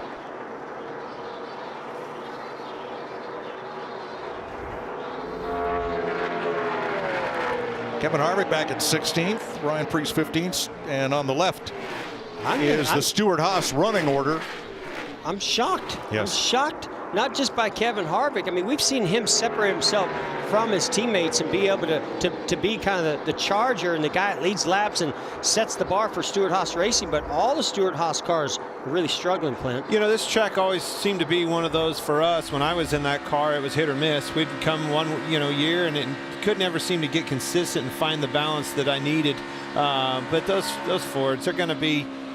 You can't keep a team like that down. They're going to figure it out. It's early in the season. You're going to go back to work. We always say, when you come back from the West Coast, you reevaluate where you're at. They're doing some evaluating today for sure. Kyle Larson has led more laps today than in his previous 9 Las Vegas races combined. Well, we were all curious, what would Kyle Larson do when he gets into some Hendrick Motorsports equipment? He's certainly shown it here today. Odds-on favorite to win the race is the Stage 2 winner, whoever it is. Now, Kyle Larson does not have a victory in the Cup Series on a 1.5 mile track. He's finished second on these size tracks 9 times. Yet. Yeah. Green and white checkered flag for Kyle Larson. He is your Stage 2 winner over Brad Keselowski, Denny Hamlin, William Byron, and Ryan Blaney. Alex Bowman holds off Christopher Bell for 6th. There's Kyle Larson, your Stage 2 winner.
This week on NASCAR Race Hub, presented by Wendy's, we've got a pair of high rollers in the house. Joey Logano and Chad Canals join us to recap Vegas, plus see who rolled the dice and who folded under pressure in Sin City. It's radioactive. That's all this week on NASCAR Race Hub, weeknights 6 p.m. Eastern on FS1. That's where you got to go to catch up on everything NASCAR all week long before we get to the racetrack here on Sunday. Pits are going to be open this time. Larson, the stage winner, and you see the parity, Chevy, Ford, Toyota, top of the board. Tyler Reddick will get the free pass here at the end of stage 2. Here's Jamie. Could be trouble brewing for the 48 of Alex Bowman, who just reported that he had a small vibration, but he also smelled smoke in the car. They'll keep an eye on that. He got a tear off in 4 tires for the 48. Meanwhile, bottom right, the 2 of Brad Keselowski. Car feels pretty good, just a little bit free. Air pressure adjustment in that right rear tire, Regan. The top right of your screen, Denny Hamlin. His race car right now is bouncing just a little bit too much with the front of it. He does like how good it's turning. Bottom left of the corner, William Byron, that race car has been pretty decent. He's been very quiet on the radio. And the number 5 car of Kyle Larson, his race car, they can't hear him. That's their biggest issue. His radio's not close enough to his face. Byron is stalled trying to get off pit road. Here's your Ram race off pit road. They gave William Byron a push, and he got out, but... Well, they've been struggling with that number 1 pit stall. That stall is slick. Mm-hmm.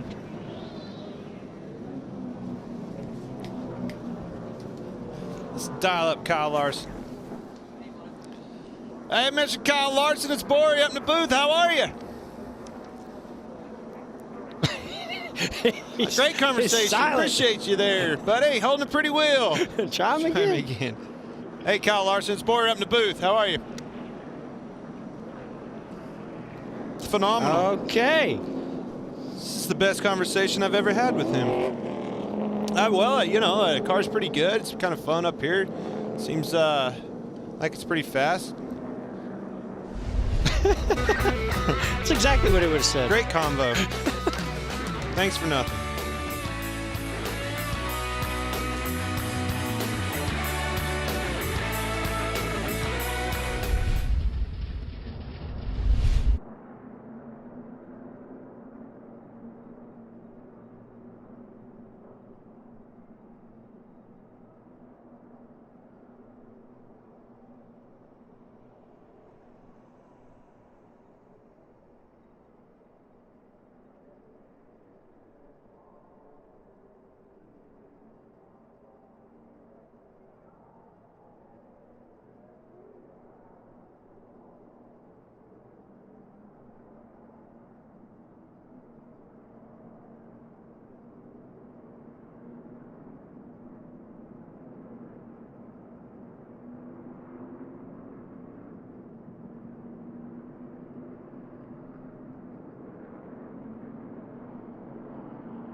Here comes the 9 car.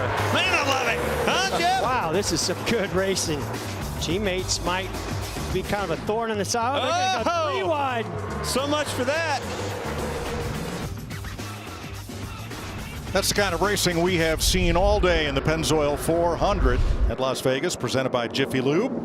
Here they come to the choose zone, where each driver gets to choose a lane. Better choose wisely. Mike, the way these restarts have been going, they wish they could choose a 3rd lane, because these guys have been 3 wide on every restart. I don't know what to hear. We're racing the 10. You can see him checking up. It'd be interesting to see. You'll hear his spotter probably tell him how many cars are in which line. Or nothing. I think I'm going to go on the bottom. Thanks for nothing. Look at that last second decision by Alfredo there. Guys, I talked to some spotters this week. They said they have data that gives them the success rate of every restart spot at every racetrack we go to. They do, and they'll relay that back to the spotters, which comes to the drivers. They just don't give them time to analyze it. Let's take a look at where the Coca-Cola family of drivers are in the field. Denny Hamlin will restart 2nd. Joey Logano on row 6. Austin Dillon row 9. Ryan Newman row 10. Daniel Suarez. The King! The King is here. And the Intimidator. Yeah, the Intimidator. Spot on. Perfect. Great job. And where's Elvis in this picture, too? Somewhere in this crowd, there's got to be a Jeff Gordon impersonator. I know there is. Here we come to the Geico restart zone for stage 3 with 101 laps to go in Las Vegas.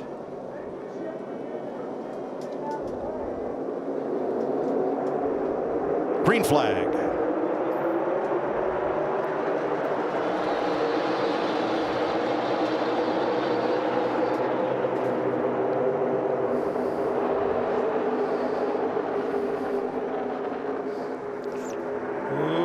Careful. Saw the Kyle Larson move up to block the 11. I knew he was going to get to this bumper and get him pretty loose. Well, now he's going to give him a big push down the back straightaway.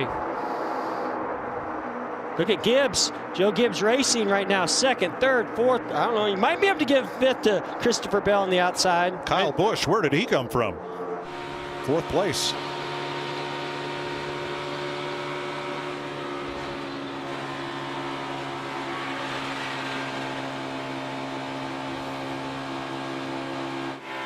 Man, these restarts are just crazy. And they're only going to get crazier.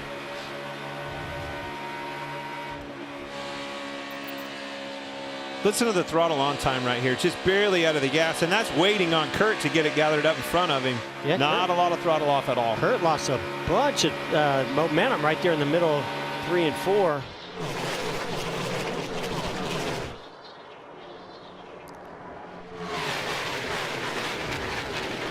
Boy, Denny may have a run on our leader. Yes, he does. Oh, trouble. Chase Elliott. Chase Elliott around, evasive action, and he's going to get clear without contact. Wow. Hey, that might be a put it out next week. That is, man. 360, keep her going. Great, great driving right there. Lap 169, 5th caution of the day. And Clint, you called it.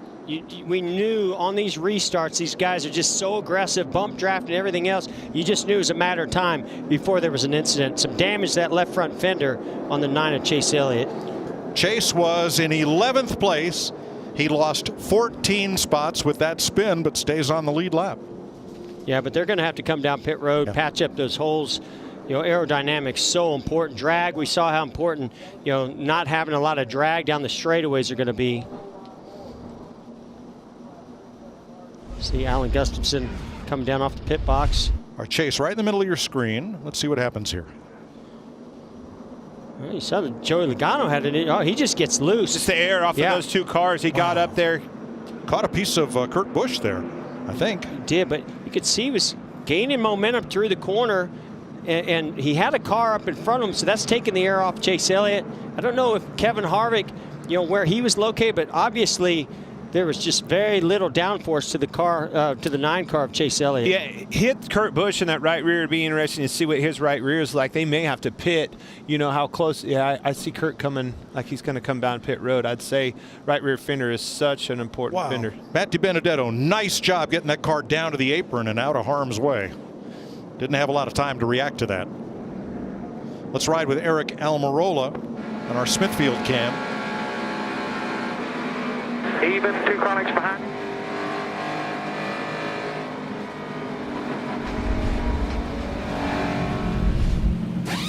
Chase, of course, is on pit road, but here's what he said. Do we need to do something to your car? No, I was okay there. I just got right in his wake. That's what we talked about. You know, it was not just the 20 of Christopher Bell's wake. There's the right rear damage to the 1 of Kurt Busch, but it was also the wake of the air coming off the 4 car of Kevin Harvick. Champion Chase Elliott brings out the caution in Vegas.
Welcome back to Las Vegas. So at the end of stage 2, who won Clint's money? 6 winners. Got all 6 questions right. They split $10,000. That is $1,666.66 each. We're starting to get into some big money now for those big folks. Winners right there. That's what cool. a great job. That's why you pick 6 every week. Fox Bet. It's easy. It's a free app. You got to go on there and do it. It's my money. Come get it. Free to play. Free to win. All right, where are we now? We've had more lead changes in Las Vegas than we had at Daytona at this stage in the race. Well, Clint talked about this earlier. These restarts, everyone that we get to the end of this race now with are going to get more aggressive. You're running out of time. Urgency is there. I think we're going to see more of what we just saw. Some cars spinning out, some cars banging into one another, tires going down. This thing is a long way from over. The other thing I see is cars getting established. Kyle Busch has entered the mix. The Gibbs cars are starting to show up. Just like we did last weekend at Homestead, the race kind of flip-flopped. What was it? It was a caution that nobody counted on. That's what we just saw. Unpredictability continues. Or shocking. I think that was my word. Yeah, it was. How about awesome? That's a word. I don't know. Best season ever. I'm becoming a believer. Here's your Toyota top performers. Denny Hamlin, Martin Truex, Kyle Busch up there, Christopher Bell. Bubba Wallace had power steering difficulty early in the race. Getting ready to restart. Camo suit is awesome. 94 laps to go.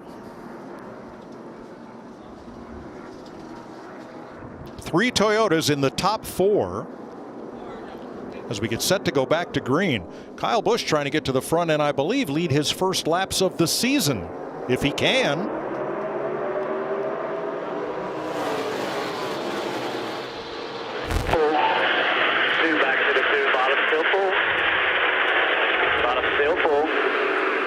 Bottom still full. Still 1.5 back to the 2. Little run. Half. On your tight here. That's the 19 spotter, Drew Herring. Watch this run on the outside with all three of those cars locked together. It's clear. Bottom still full. Bottom still full. Just you and the 5 there. He's still hanging. Still there, quarter. Still there, quarter. 1 back to the 2 your lane. 5 still bottom. 5 still bottom. Still there, full. Still there, full. Still there, full. 2 cars half lane up. 1 back. Still there, full bottom. Still there, full bottom. Still there, full bottom. Quarter, bumper, clear. Now Chase Elliott is still on the lead lap after making repairs back in 27th as Hamlin, Truex, Larson, Keselowski, Blaney, and Kyle Busch fight for the lead. It's interesting to me, the 5 of Kyle Larson. We've been talking about him. He can lead on a long run, really struggles on a short run to stay up there and up front, has to defend these guys off. A lot of blocking. This is close racing right here. 3 wide down the back straightaway. 12 of Blaney just got to the quarter pound of the 5. They almost made contact going into turn 1. Here's a look at it. Kyle Larson, kind of a late block. Man, the 12 of Blaney, I think he had to check up there to keep from running into him, but still was able to get to the outside, make it 3 wide off of turn 2. That's exactly what I was talking about, though. I don't know. It just doesn't seem to have the sheer speed in the car. It takes a few laps for that thing to come in.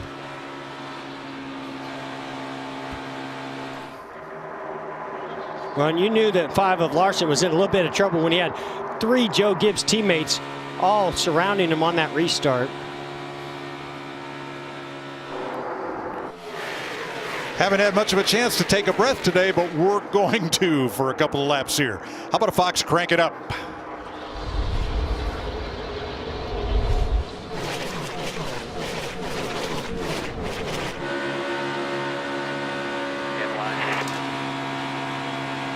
Stay behind him. Car in the wall, turn 1. Eric Almirola. I believe he may have cut down a tire because that car just, Jeff, did not turn. I'm telling you, Mike, I would not be surprised if he made a little bit of contact with somebody, and that's what cut that right front tire down for Eric Almirola. It's going to be hard to tell because he was in the wall so hard afterwards. Oh, left it front. was a left front. Left front. Exactly like the 4 car. 6th caution flag of the day.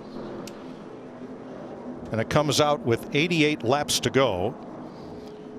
We're going to ride with Almirola and watch the 7 of Corey LaJoie on this replay.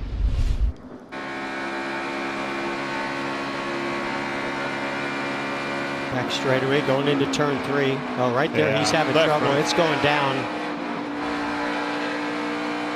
Couldn't get to pit. Had no chance to get to pit. You've seen he's got a problem here trying to slow down, and then it's going to go all the way down getting into the corner. I mean, you see, he tries to slow it down, but just doesn't slow it down. Now it's on a splitter and takes off. Yeah, I think you're right. Oh, man. It's just like a ski. There's no chance. Once it gets on the splitter, you're along for the ride. Almirola has made it around to pit road. And they'll put tires on it. Cole Custer gets the free pass. Yeah, it's so hard, Clint, when you're traveling 180, 90 miles per hour. You think, man, I've slowed down a ton here. I should be okay, but clearly just didn't get slowed down enough because of what you said. You're just going to get on that splitter, and that thing's like a skid plate at that point. Well, you could tell he definitely knew he had a problem. You could tell that by the throttle. I'm just a little surprised he didn't slow down more than that. Yeah. On the prior caution, Chase Briscoe was the free pass car. I don't believe we mentioned that. There's the Columbia Cam on board Bubba Wallace, and there's Chase Briscoe carrying our Ford camera today. Saving a little fuel, cool down that engine. He's back on the lead lap. Pretty much just protocol these days. Once that caution comes out. Immediately, and it's exactly what you said. Actually, the second part of what you said, cooling the engine down. The other thing you do now is, as soon as you get it killed and the ignition's off, full throttle. Keep that intake and everything cooled off. All helps. Oh, look at this. All these guys come to pit road. Hey, you knew Larson was coming because he didn't come one other time and it hurt him. Not going to make that mistake again. Jamie? Well, they left it to Brad Keselowski. Brad said, I'll watch my mirror and see how many are coming. He could tell now was the time to pit for 4 tires. Said the car was pretty good there. just needed to sort it out. They didn't have long enough on that short run, Regan. Well, Kyle Larson, they decided to pit this time. As you guys mentioned before, they didn't do that earlier in the race. His balance has been really good. He's wide open all the way around the racetrack. They are just outside of their fuel window, though, a ways, so they're not going to be good to the end after this stop. They might be good to the end, but boy, a lot of cars stayed out. And they have some work to do to get that track position back. And cars with fresh tires have been faster than cars with worn tires. You think it's been interesting to this point? Ha ha! Buckle up, Buttercup.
$85 laps to go. Time for our Credit One Bank ones to watch.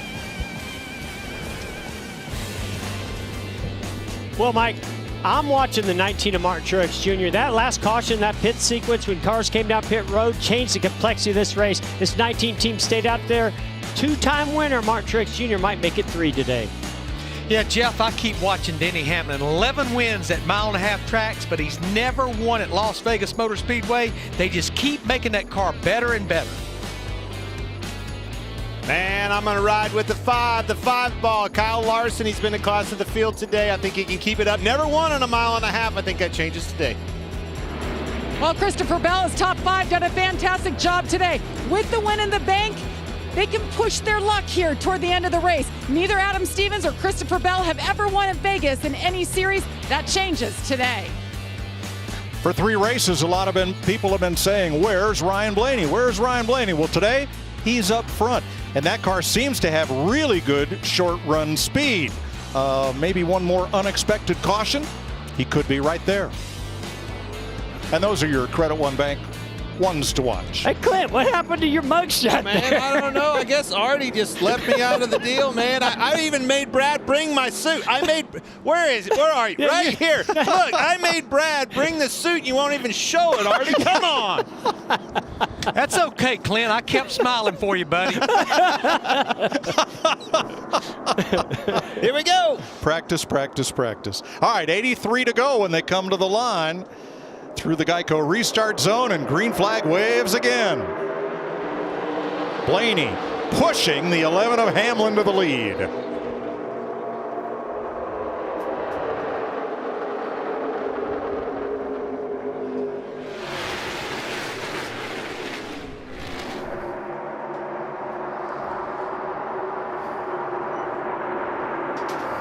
See that 19 move up for the block. I mean, this is literally like watching Daytona all over again as they were plate racing, listening to those spotters and things like that, where these runs are coming. Very important. You're right. He moved up for the block as they're 4-5 wide, but it didn't work. I mean, could not keep that car from behind you.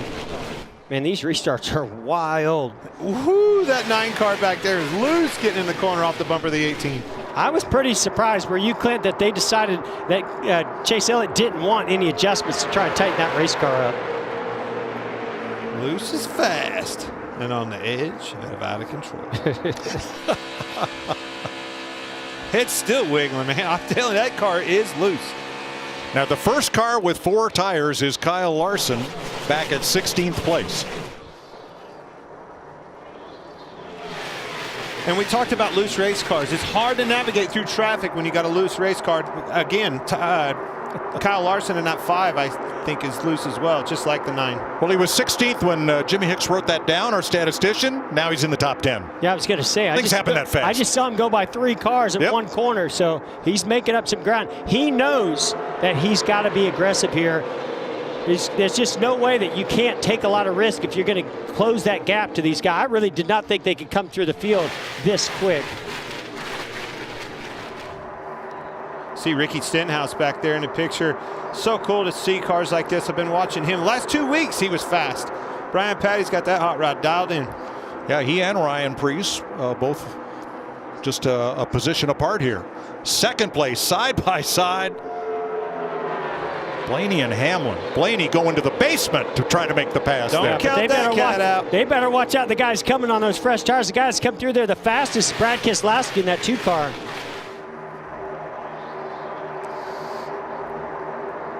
Look at the black marks off the corner. Did you see that? Yeah.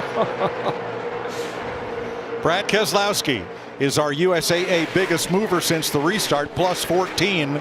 Kyle Larson up 10. Ooh, my very close off of turn 4 right there.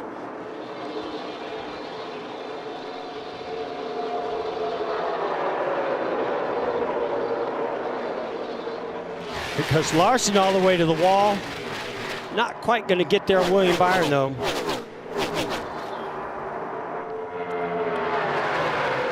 Man, I just did think with these cars being able to run wide open so long into a run, I didn't think new tires would make this big of a difference, but it really does. But I also think that it equals out. We saw that last time. Seems like it does up front, and then it'll kind of equal out, and then it really prevails at the end. That's what I'm looking for. And Martin Truex Jr. is hoping these guys want to race side by side back here. He can break that draft because that 2 car is coming fast. But it sure creates an urgency on the restart when you have those new tires and have to take advantage of what they'll give you right away. If they had 6 or 8 cars, I mean, everybody's having to be pretty wild on the restarts no matter what, but if they had 6 or 8 cars ahead of them, maybe not so much urgency, but when they're that deep into the field, oh man. But it's also on the other side of that, urgency to get to that lead. You want to be Martin Truex right now. Old tires, you've got to make sure that you're out front. That's why they were racing so hard for that position.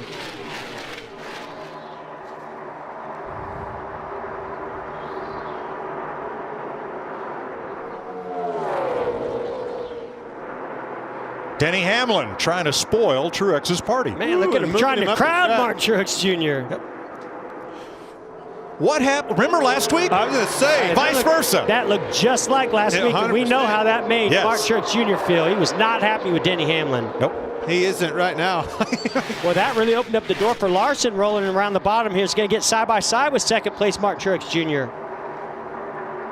Strike 2. That's what that is. Yeah. I think the definition of teammate in NASCAR is just got to be really different than it is in other sports. Yeah, it's starting to become ish. Yes. Teammate-ish. Right.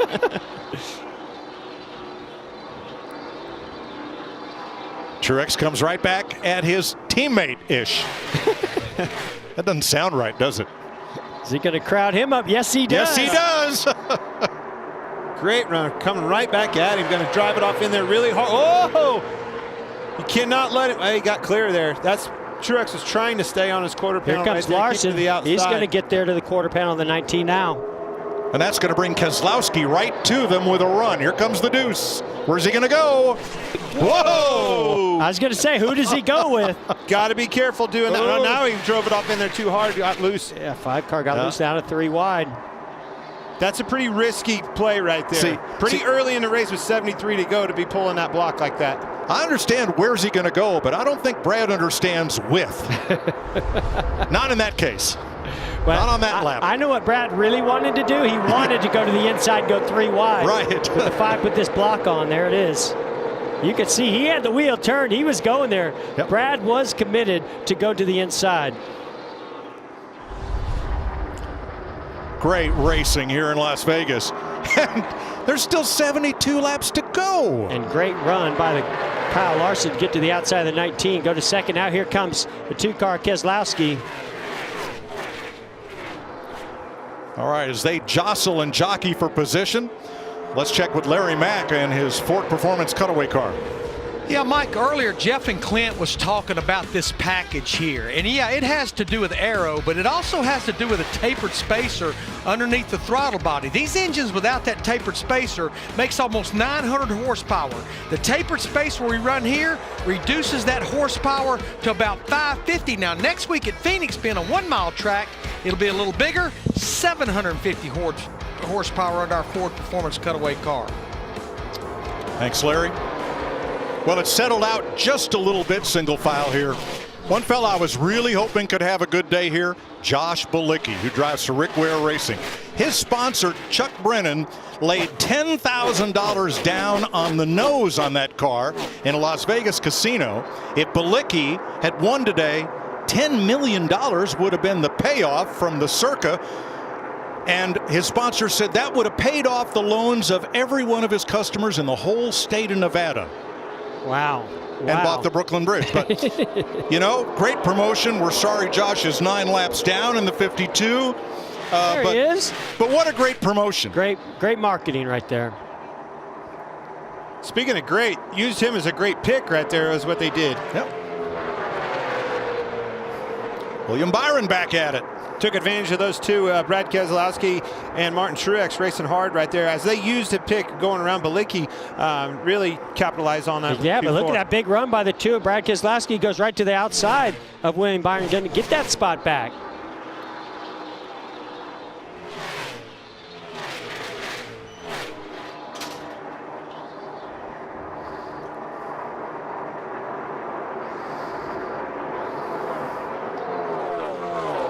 Clint, want to go back to what Larry Reynolds was talking about with that tapered spacer, 550 horsepower. I know as a driver, you want all the horsepower you can get, but man, you can't deny this putting on one heck of a show. Oh, absolutely. And that's why you see talking about wide open all the way around this racetrack. That's what separates a good run from the back. But the drag and the downforce aspect of that is such a fitting thing into that equation. It's kind of like you know, when you took me to that club. Oh, God, here we go. Kind of like a tapered plate, right? I didn't know what I was doing. I was in over my head, dragging you down. Thank God you talked tapered spacer. I was afraid you were going to drag. We weren't going there with you. I was dragging him down in that club. I didn't know what I was doing. He was up there with the DJ. Oh, good. You weren't in drag. I had the plate ripped off.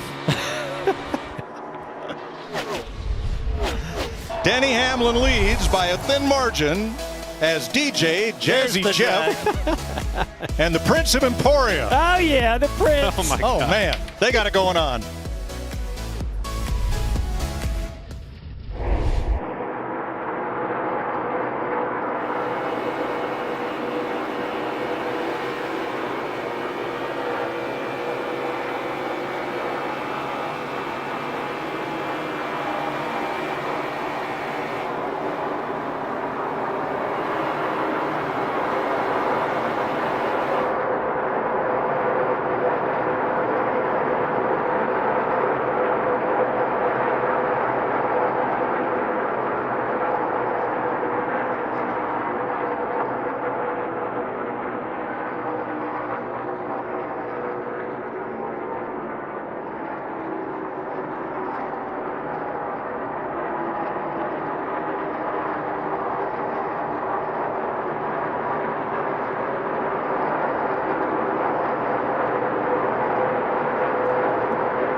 Welcome back to Las Vegas. 61 laps to go in the Pennzoil 400, presented by Jiffy Lube. Leaders right here. Well, those lap cars been making a big difference on the leader. Looked to me like Hamlin wanted to go to the bottom. He had to check up a little bit, lost the momentum, allowed Kyle Larson to just roll from that outside lane and roll right on by to take the lead. And you look for those opportunities. Don't think Kyle Larson wasn't anticipating that, ready for him to catch that guy, hoping that he catches him at the right place. He did, and he capitalized.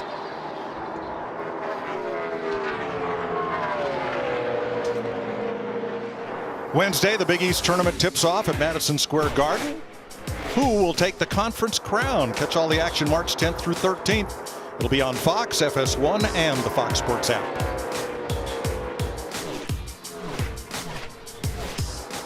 Saw Denny Hamlin get really tight off of 4 right there. It's definitely losing the handling on that thing. Looks tight. Yeah, those older tires start to show up. Whoa. Kyle Larson made a big move down around that lap traffic. You got to keep the momentum. You cannot check up for anything or anybody. It's been an eventful day as we have a look at the Progressive Race summary. After 208 laps, Kyle Larson, one of 11 leaders, 25 lead changes, still 26 lead lap cars, 6 caution flags so far. Brad Keselowski and Larson were the 2 stage winners today. And of 26 cars, there's probably 15 of them that have a serious chance of winning this race, depending how cautions and pit stops play out.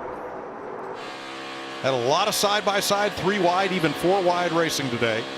Let's stay on him here. I want to hear his throttle as he goes through 1 and 2, maybe for a lap. Yeah, I want to know what the difference is between Joey Logano and his teammates that are really strong right now. He's just barely burnt it right there. As soon as he felt that thing take off, you could hear it. Started heading up the track. He had to burp that out of the throttle just a little bit. Well, he's out of the gas a lot right there. I don't know that that was a lot. 25%. Well, he all the was way down also there. 25 whatever from the wall. Very close. All right, so here's Alex Bowman in 13th, 14th place. A little bit different line here, running the bottom. Of course, he was passing right there, Ryan Preece. Yeah, he's even out of it more than Logano was. Maybe back to it a little sooner. Oh, he had somebody to his inside. I think Preece was to the inside of Bowman right there. Good battle for 6th place. Kyle Busch, William Byron. Well, it was a battle. It's not now. Byron went to the top and gave Kyle the lane. Christopher Bell coming. Neat story on Kyle this week.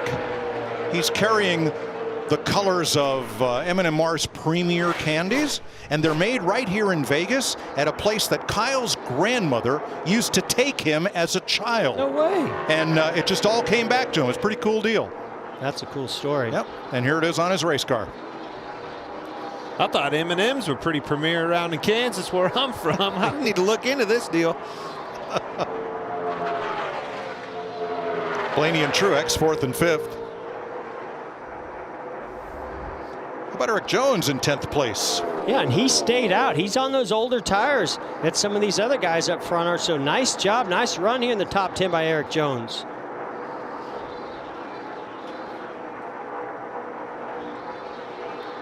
Yeah, we talked about it, you know, the first of the season, Jeff, about new faces and new places, and he was one that I didn't want to overlook.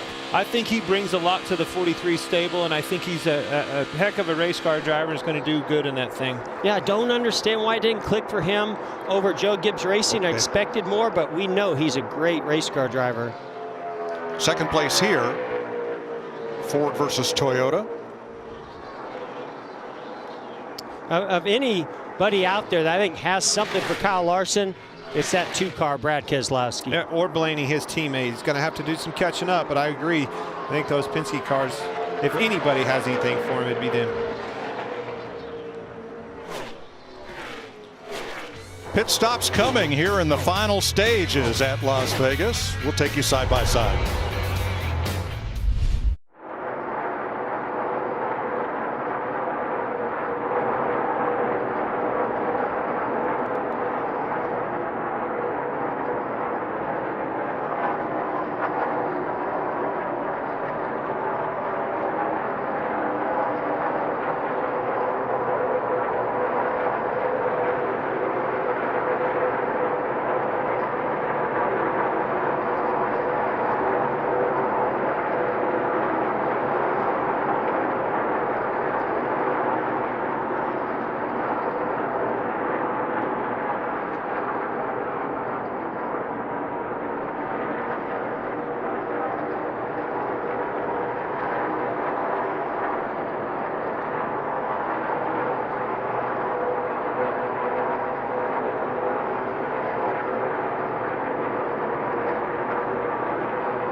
47 laps to go. Kyle Larson leading.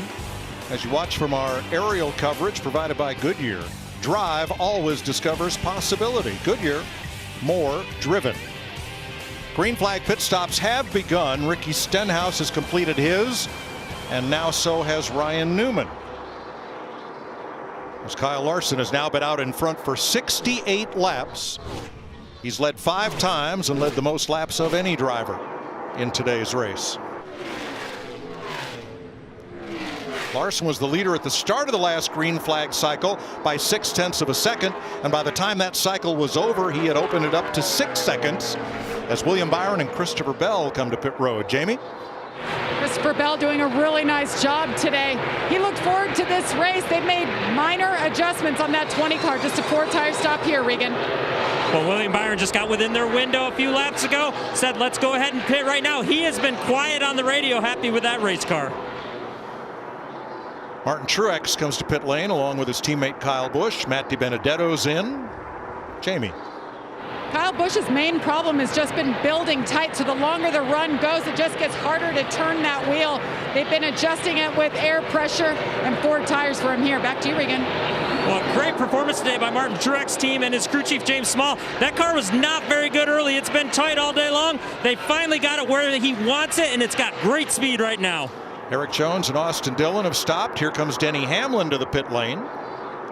And Michael McDowell, along with Alex Bowman and Chase Elliott.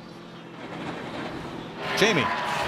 48 hasn't been exactly what they hoped it would be today, and that's because we haven't had direct, bright sunshine. They wanted a hot and slick track for this setup, so they've been adjusting. He feels like he's competitive, but he was outside the top 10 coming in here, Regan.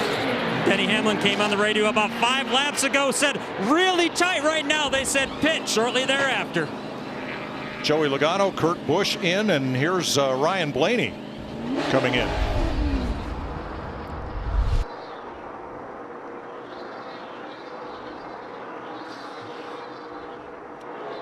Timmy Hill in the low lane. Not sure if Larson wanted to pit that time or not.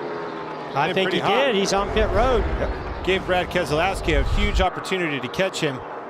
Regan? Well, you see Ryan Blaney on the left side of your screen there. That race car lacks grip as the run goes. Overall, he just doesn't have enough raw speed in that race car. And Jamie. Brad Keselowski, and he has been so fast today. Been happy with the car, building tight on that longer run, like Kyle Busch was saying. But other than that, they are stellar, Regan. Kyle Larson, a very fast car, as we've seen all day long. But it is a little bit tighter on this run, so he wants a small change for that. Possibly a little shorter stop here. They don't need as much fuel.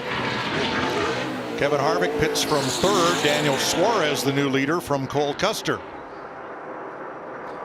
Yeah, I want to know from our crew chief, Larry McReynolds. Larry, are you a little surprised that these guys came in that had already pitted, and had a lot more fuel on board than, say, the guys that pitted at 163? I'm not, Jeff, because they were going to give up too much time to those fresh tires. Even though they had fresher tires, they were going to give up way too much time. They basically had to come shortly after. Ross Chastain completes his stop. And that leaves us just Suarez and Custer of the lead lap cars running 1-2. Then we'll cycle back around to Kyle Larson. But Larson's not going to have the lead that he did after the last green flag cycle was completed because Keselowski's right with him. Yeah, good sequence there for Brad Keselowski. But those guys did stretch it out a little bit on those behind them. They didn't have to take on as much fuel. Even though they had fresher tires, they also didn't have to take on a full load of fuel or as much fuel as some of these other guys behind them.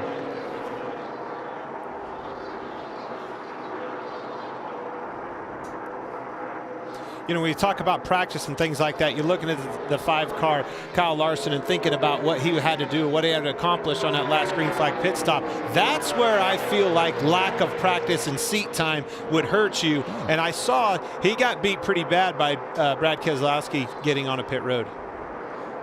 Well, I wonder how much that hurt him also. You know, he was wanting to come in the lap before that, and that slower car, I think he lost a little bit of time under that sequence. I always try to get my crew chief to, hey, if there's possible and it's not going to hurt us once we get on pit road, pit me with somebody in front of me, because I can always gain position, because you can gauge your speed off of him way easier. Always helps you to follow somebody on pit road. Definitely.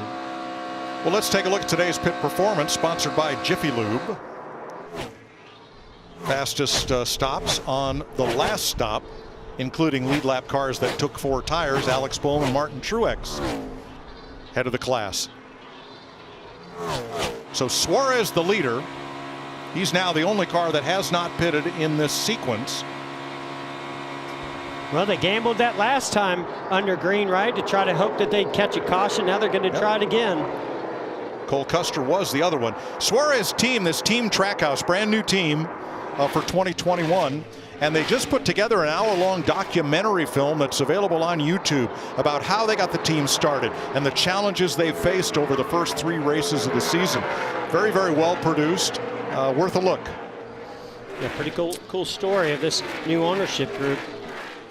Well, a lot of new ideas. He could go about another 15 laps, because he pitted at lap 181. In my book, Travis Mack, he's made his bed. You might as well keep going, see if you can catch a caution. And next Saturday, Daniel Suarez will be in the booth to help call the Xfinity Series race on Saturday. It'll be a lot of fun. Sure. It was always fun to have in a competition meeting, because neither one of us spoke very good English. He was trying to understand what I was saying about my car, and I could never understand him.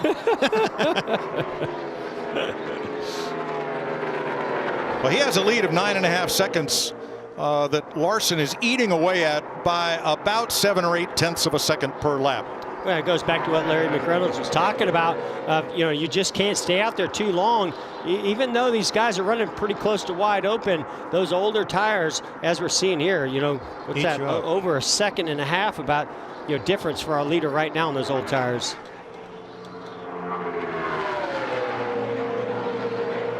So Brad Keselowski picked up quite a bit during that pit cycle. Larson had a full second lead over Brad when he pitted. So let's kind of compare those two here getting onto pit road.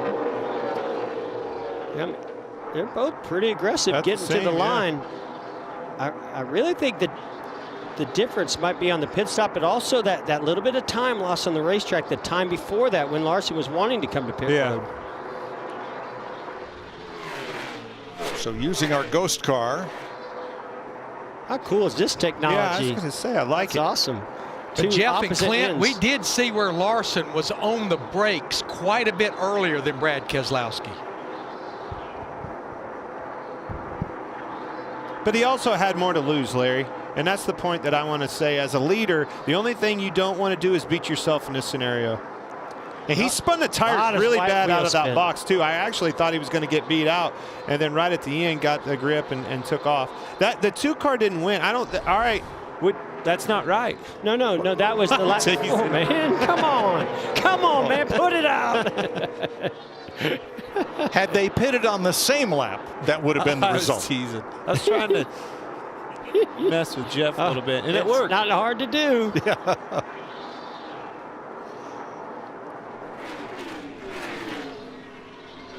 So there goes your leader, Suarez. And there's Kyle Larson, now just 2.6 seconds back. He's getting bigger quick.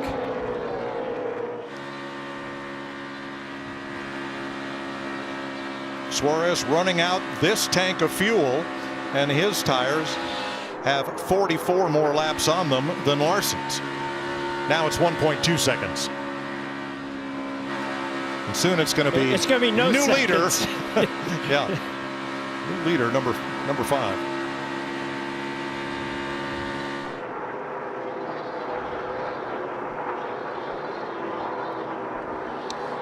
Mike, you talked about that documentary on Trackhouse Racing. I love what Justin Marks said. Right now, with our brand new team, it's not about the finishes, it's about the process. Yes. That's called building for the future. They plan to be around for a while. That's great news for a new team like that. So Kyle Larson retakes command now with Brad Keselowski 1.6 seconds back.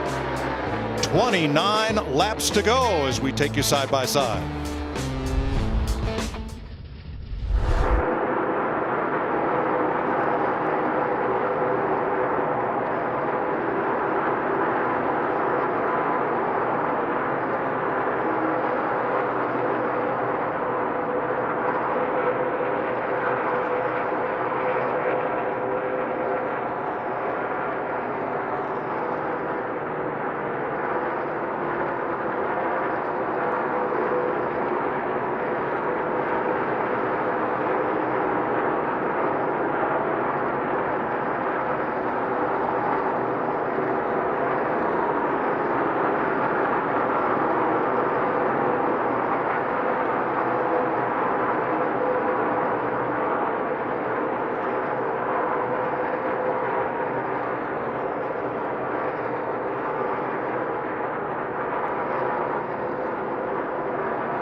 .24 laps to go in Las Vegas. Now tonight, an all-new Cherries Wild Know Your Pop Trivia, earn a spin on TV's biggest slot machines. Now Jason Biggs, big race fan, and we're excited to announce that he'll be the Grand Marshal for next week's Instacart 500 from Phoenix. Oh, wow, cool. Cherries Wild tonight on Fox. Hey, boys, who's coming to the front? Las Vegas' own Kyle Busch. Of course you can't keep this guy out. Get some of those chocolate-covered cherries right there. Pretty good.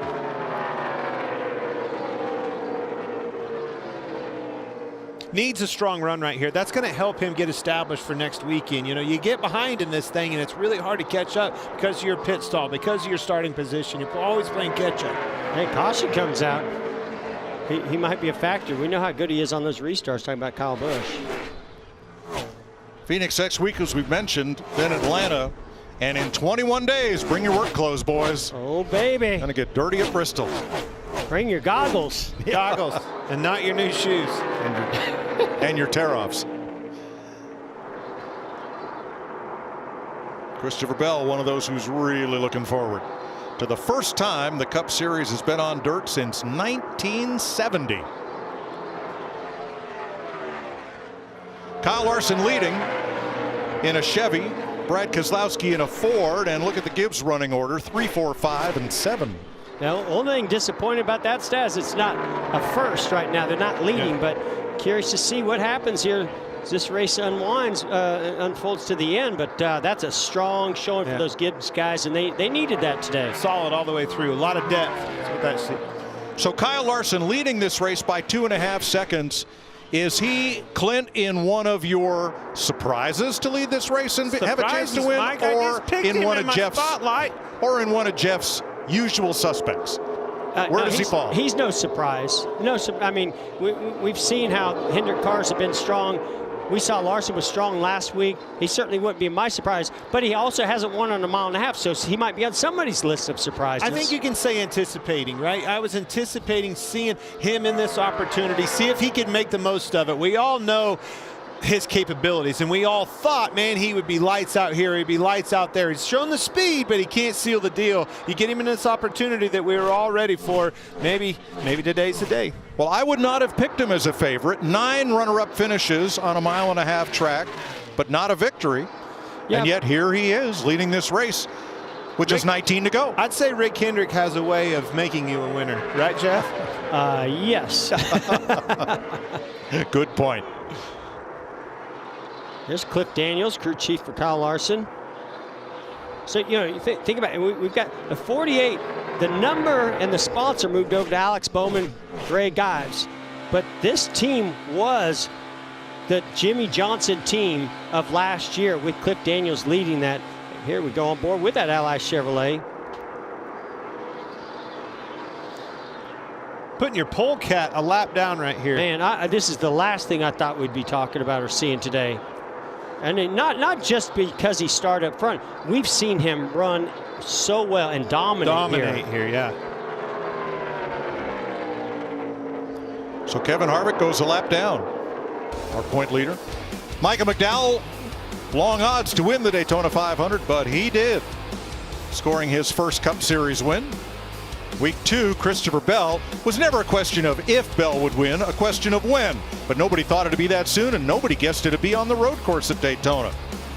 And last week, the only winner of the season thus far that had a win previous to 2021, and William Byron had 1. Now he's got 2.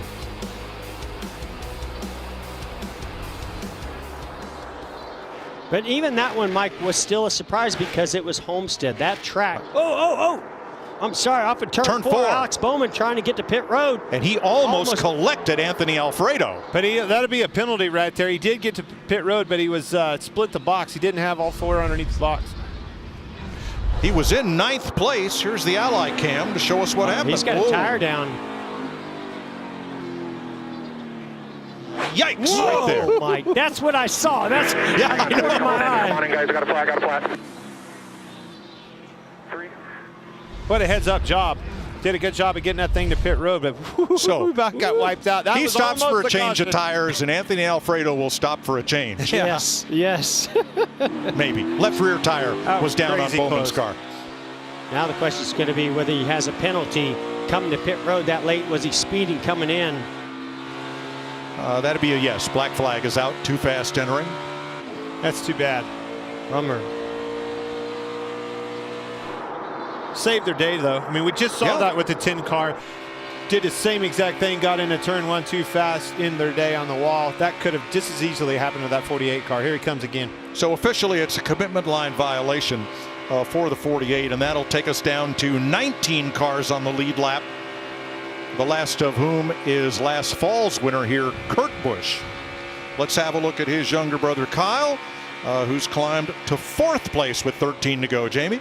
What a turnaround for the Gibbs cars. Last year in this race, it was a struggle. I talked to Kyle about that this morning. He said they went back to the drawing board for this race, and they didn't just look at what they could do better. They dissected what was wrong. Now, today hasn't been a walk in the park for the 18, but they haven't given up. They've been adjusting on it, and guys, this is the best run he has had this year. His best finish was 10th last week. That's right. That was his first top 10 of the year. And as he chases teammate Denny Hamlin. Not just chases. I think he's going to get by his teammate Denny Hamlin here. Yep. Kyle Busch really strong right now. 6 seconds off the lead, racing for 3rd. Here comes that change of position. Denny Hamlin not going to fight Kyle Busch as he just came off that top lane, carried that momentum, went right on by. And laying some really fast lap times down. Yeah. Fellas, this is where I see the Gibbs team drivers as being more disciplined as a group than some other organizations.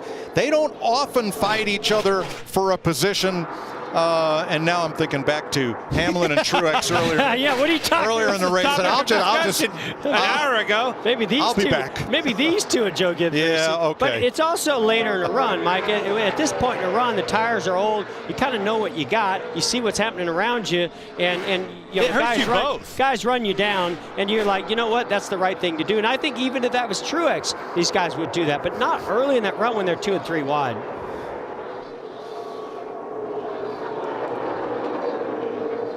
Let's compare the standings coming into the 4th race of the season, last year to this year.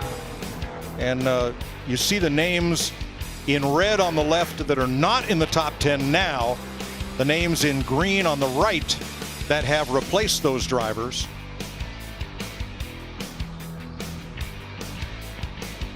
Quite a shakeup 3 races in. And Chase Elliott having some struggles here today. It's going to shake things up a little bit more.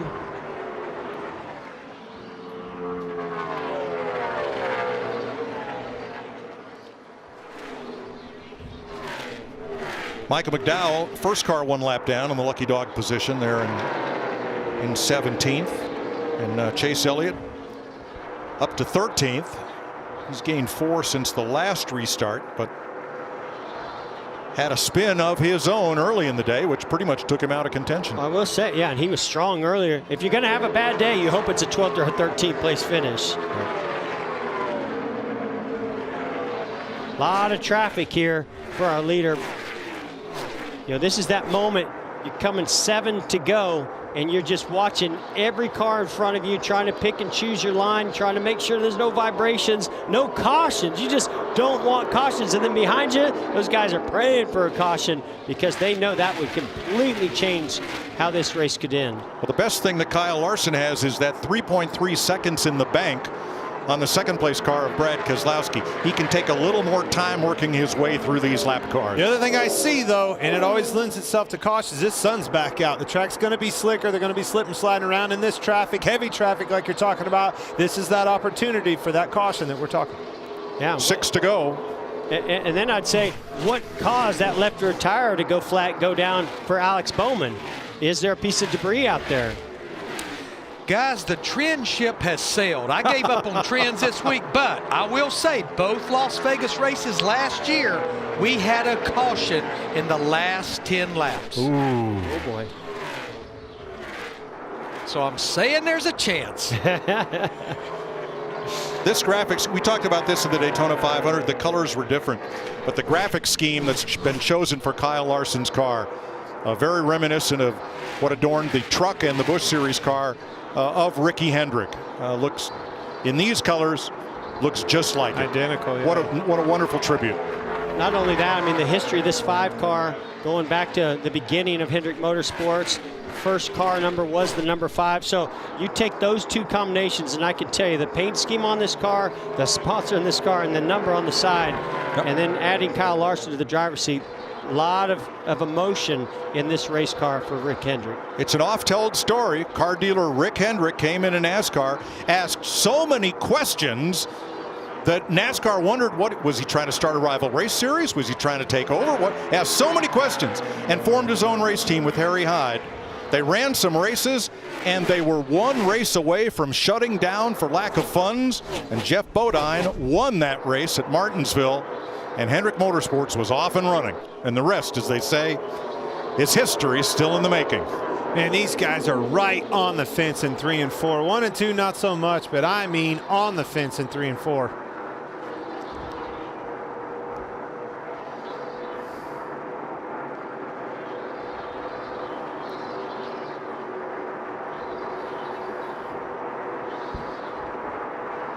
Now Larson sliced his way through that lap traffic without even losing a 10th to Keselowski, who has 3 seconds on Kyle Busch in 3rd.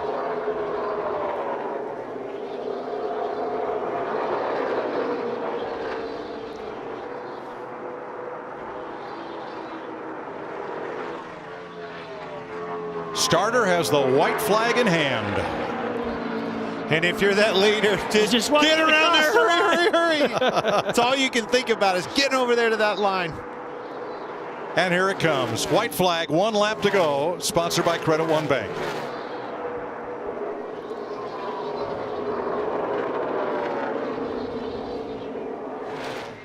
Brad 3.2 back, and Kyle Busch, that is, 6.2 back. Hamlin and Blaney, the top 5.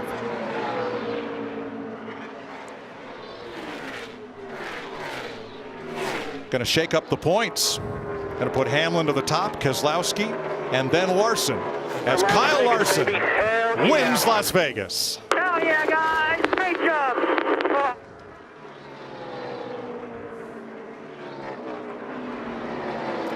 Seventh career win for the 28-year-old from Elk Grove, California. Last one in October 2019 at Dover. Certainly not the track that I thought he was going to punch his first ticket in victory lane with. I thought it was going to be his best opportunity was going to be a Homestead or an Atlanta or something like that. Whooped him here today. Well, and I just think of Cliff Daniels, the crew chief here. You know, had Jimmy Johnson, 7-time champion, and that last season for Jimmy Johnson, he wanted to go so well, and it just didn't come together. Now he gets teamed up with this young driver and Kyle Larson, and they go to victory lane their 4th time together. Second week in a row, Hendrick Motorsports definitely putting the stake in the ground. And it brings their win total to 265 since that Jeff Bodine win in 1985. And that puts them 3 away from tying Petty Enterprises for the most all-time in the NASCAR Cup Series. That deal might be under protest, though. I don't know. Oh, Petty Enterprises, not Richard Petty. There's a question about that. Can you clarify?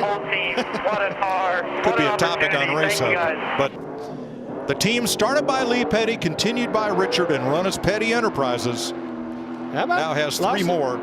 It's been so long Rick since Hendrick. he's done it. He did his burnout, Jeff. There's nobody back there. I think he's going to do another one up front. You know what? He's showing off for them. There are motorhomes on the backstretch, and Give there's a him a good little show, chance too. that Kyle Larson has some family and friends back you're right, there. Mike. I think you nailed it. So now he comes to center stage.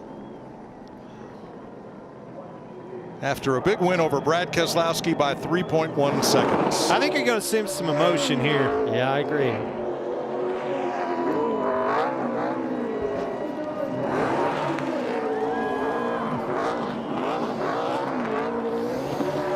This is one thing you didn't see Kyle Larson doing when he's winning all those sprint car races. Yeah, this burnout's not an option on dirt.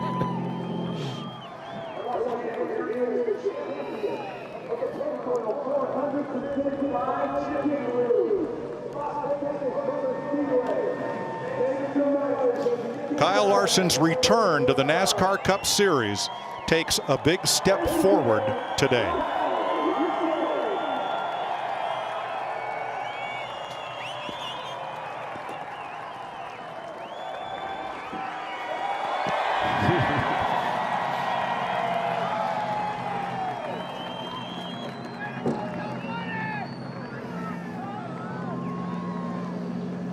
Well, you heard that appreciative West Coast crowd, sellout crowd. And here's Regan Smith. Kyle Larson climbs down from the top of the race car.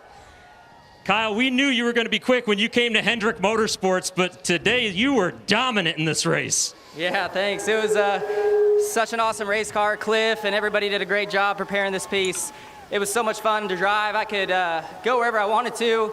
So I knew I had a really good car once we kind of get single filed out, but just drafting early in the run was tough. But thank you so much, Mr. H, Jeff Gordon, everybody at Hendrick Motorsports for the amazing opportunity I've been gifted. So HendrickCars.com, Chevrolet, everybody at the engine shop, thank you so much for the hard work. This is definitely special. You mentioned Mr. Hendrick and everything that he's done for you in your career. You're running the number 5 that Ricky Hendrick made so famous when he was driving. What does that mean to you? It means a lot. I know that this is Rick's most special paint scheme for obvious reasons, and it's just an honor for me to be able to drive it. Our first time out with this color scheme, and just like I said, it's blessed. And thanks to all the fans for coming out. Everybody at home watching on TV. that was some fun racing on the restart, so I hope everybody enjoyed it. I know I did, and had fun racing Brad and Denny and everybody, and tried giving it away there coming to the green flag stop. But thankfully, we were able to have a good enough car to hold them all off. Thanks.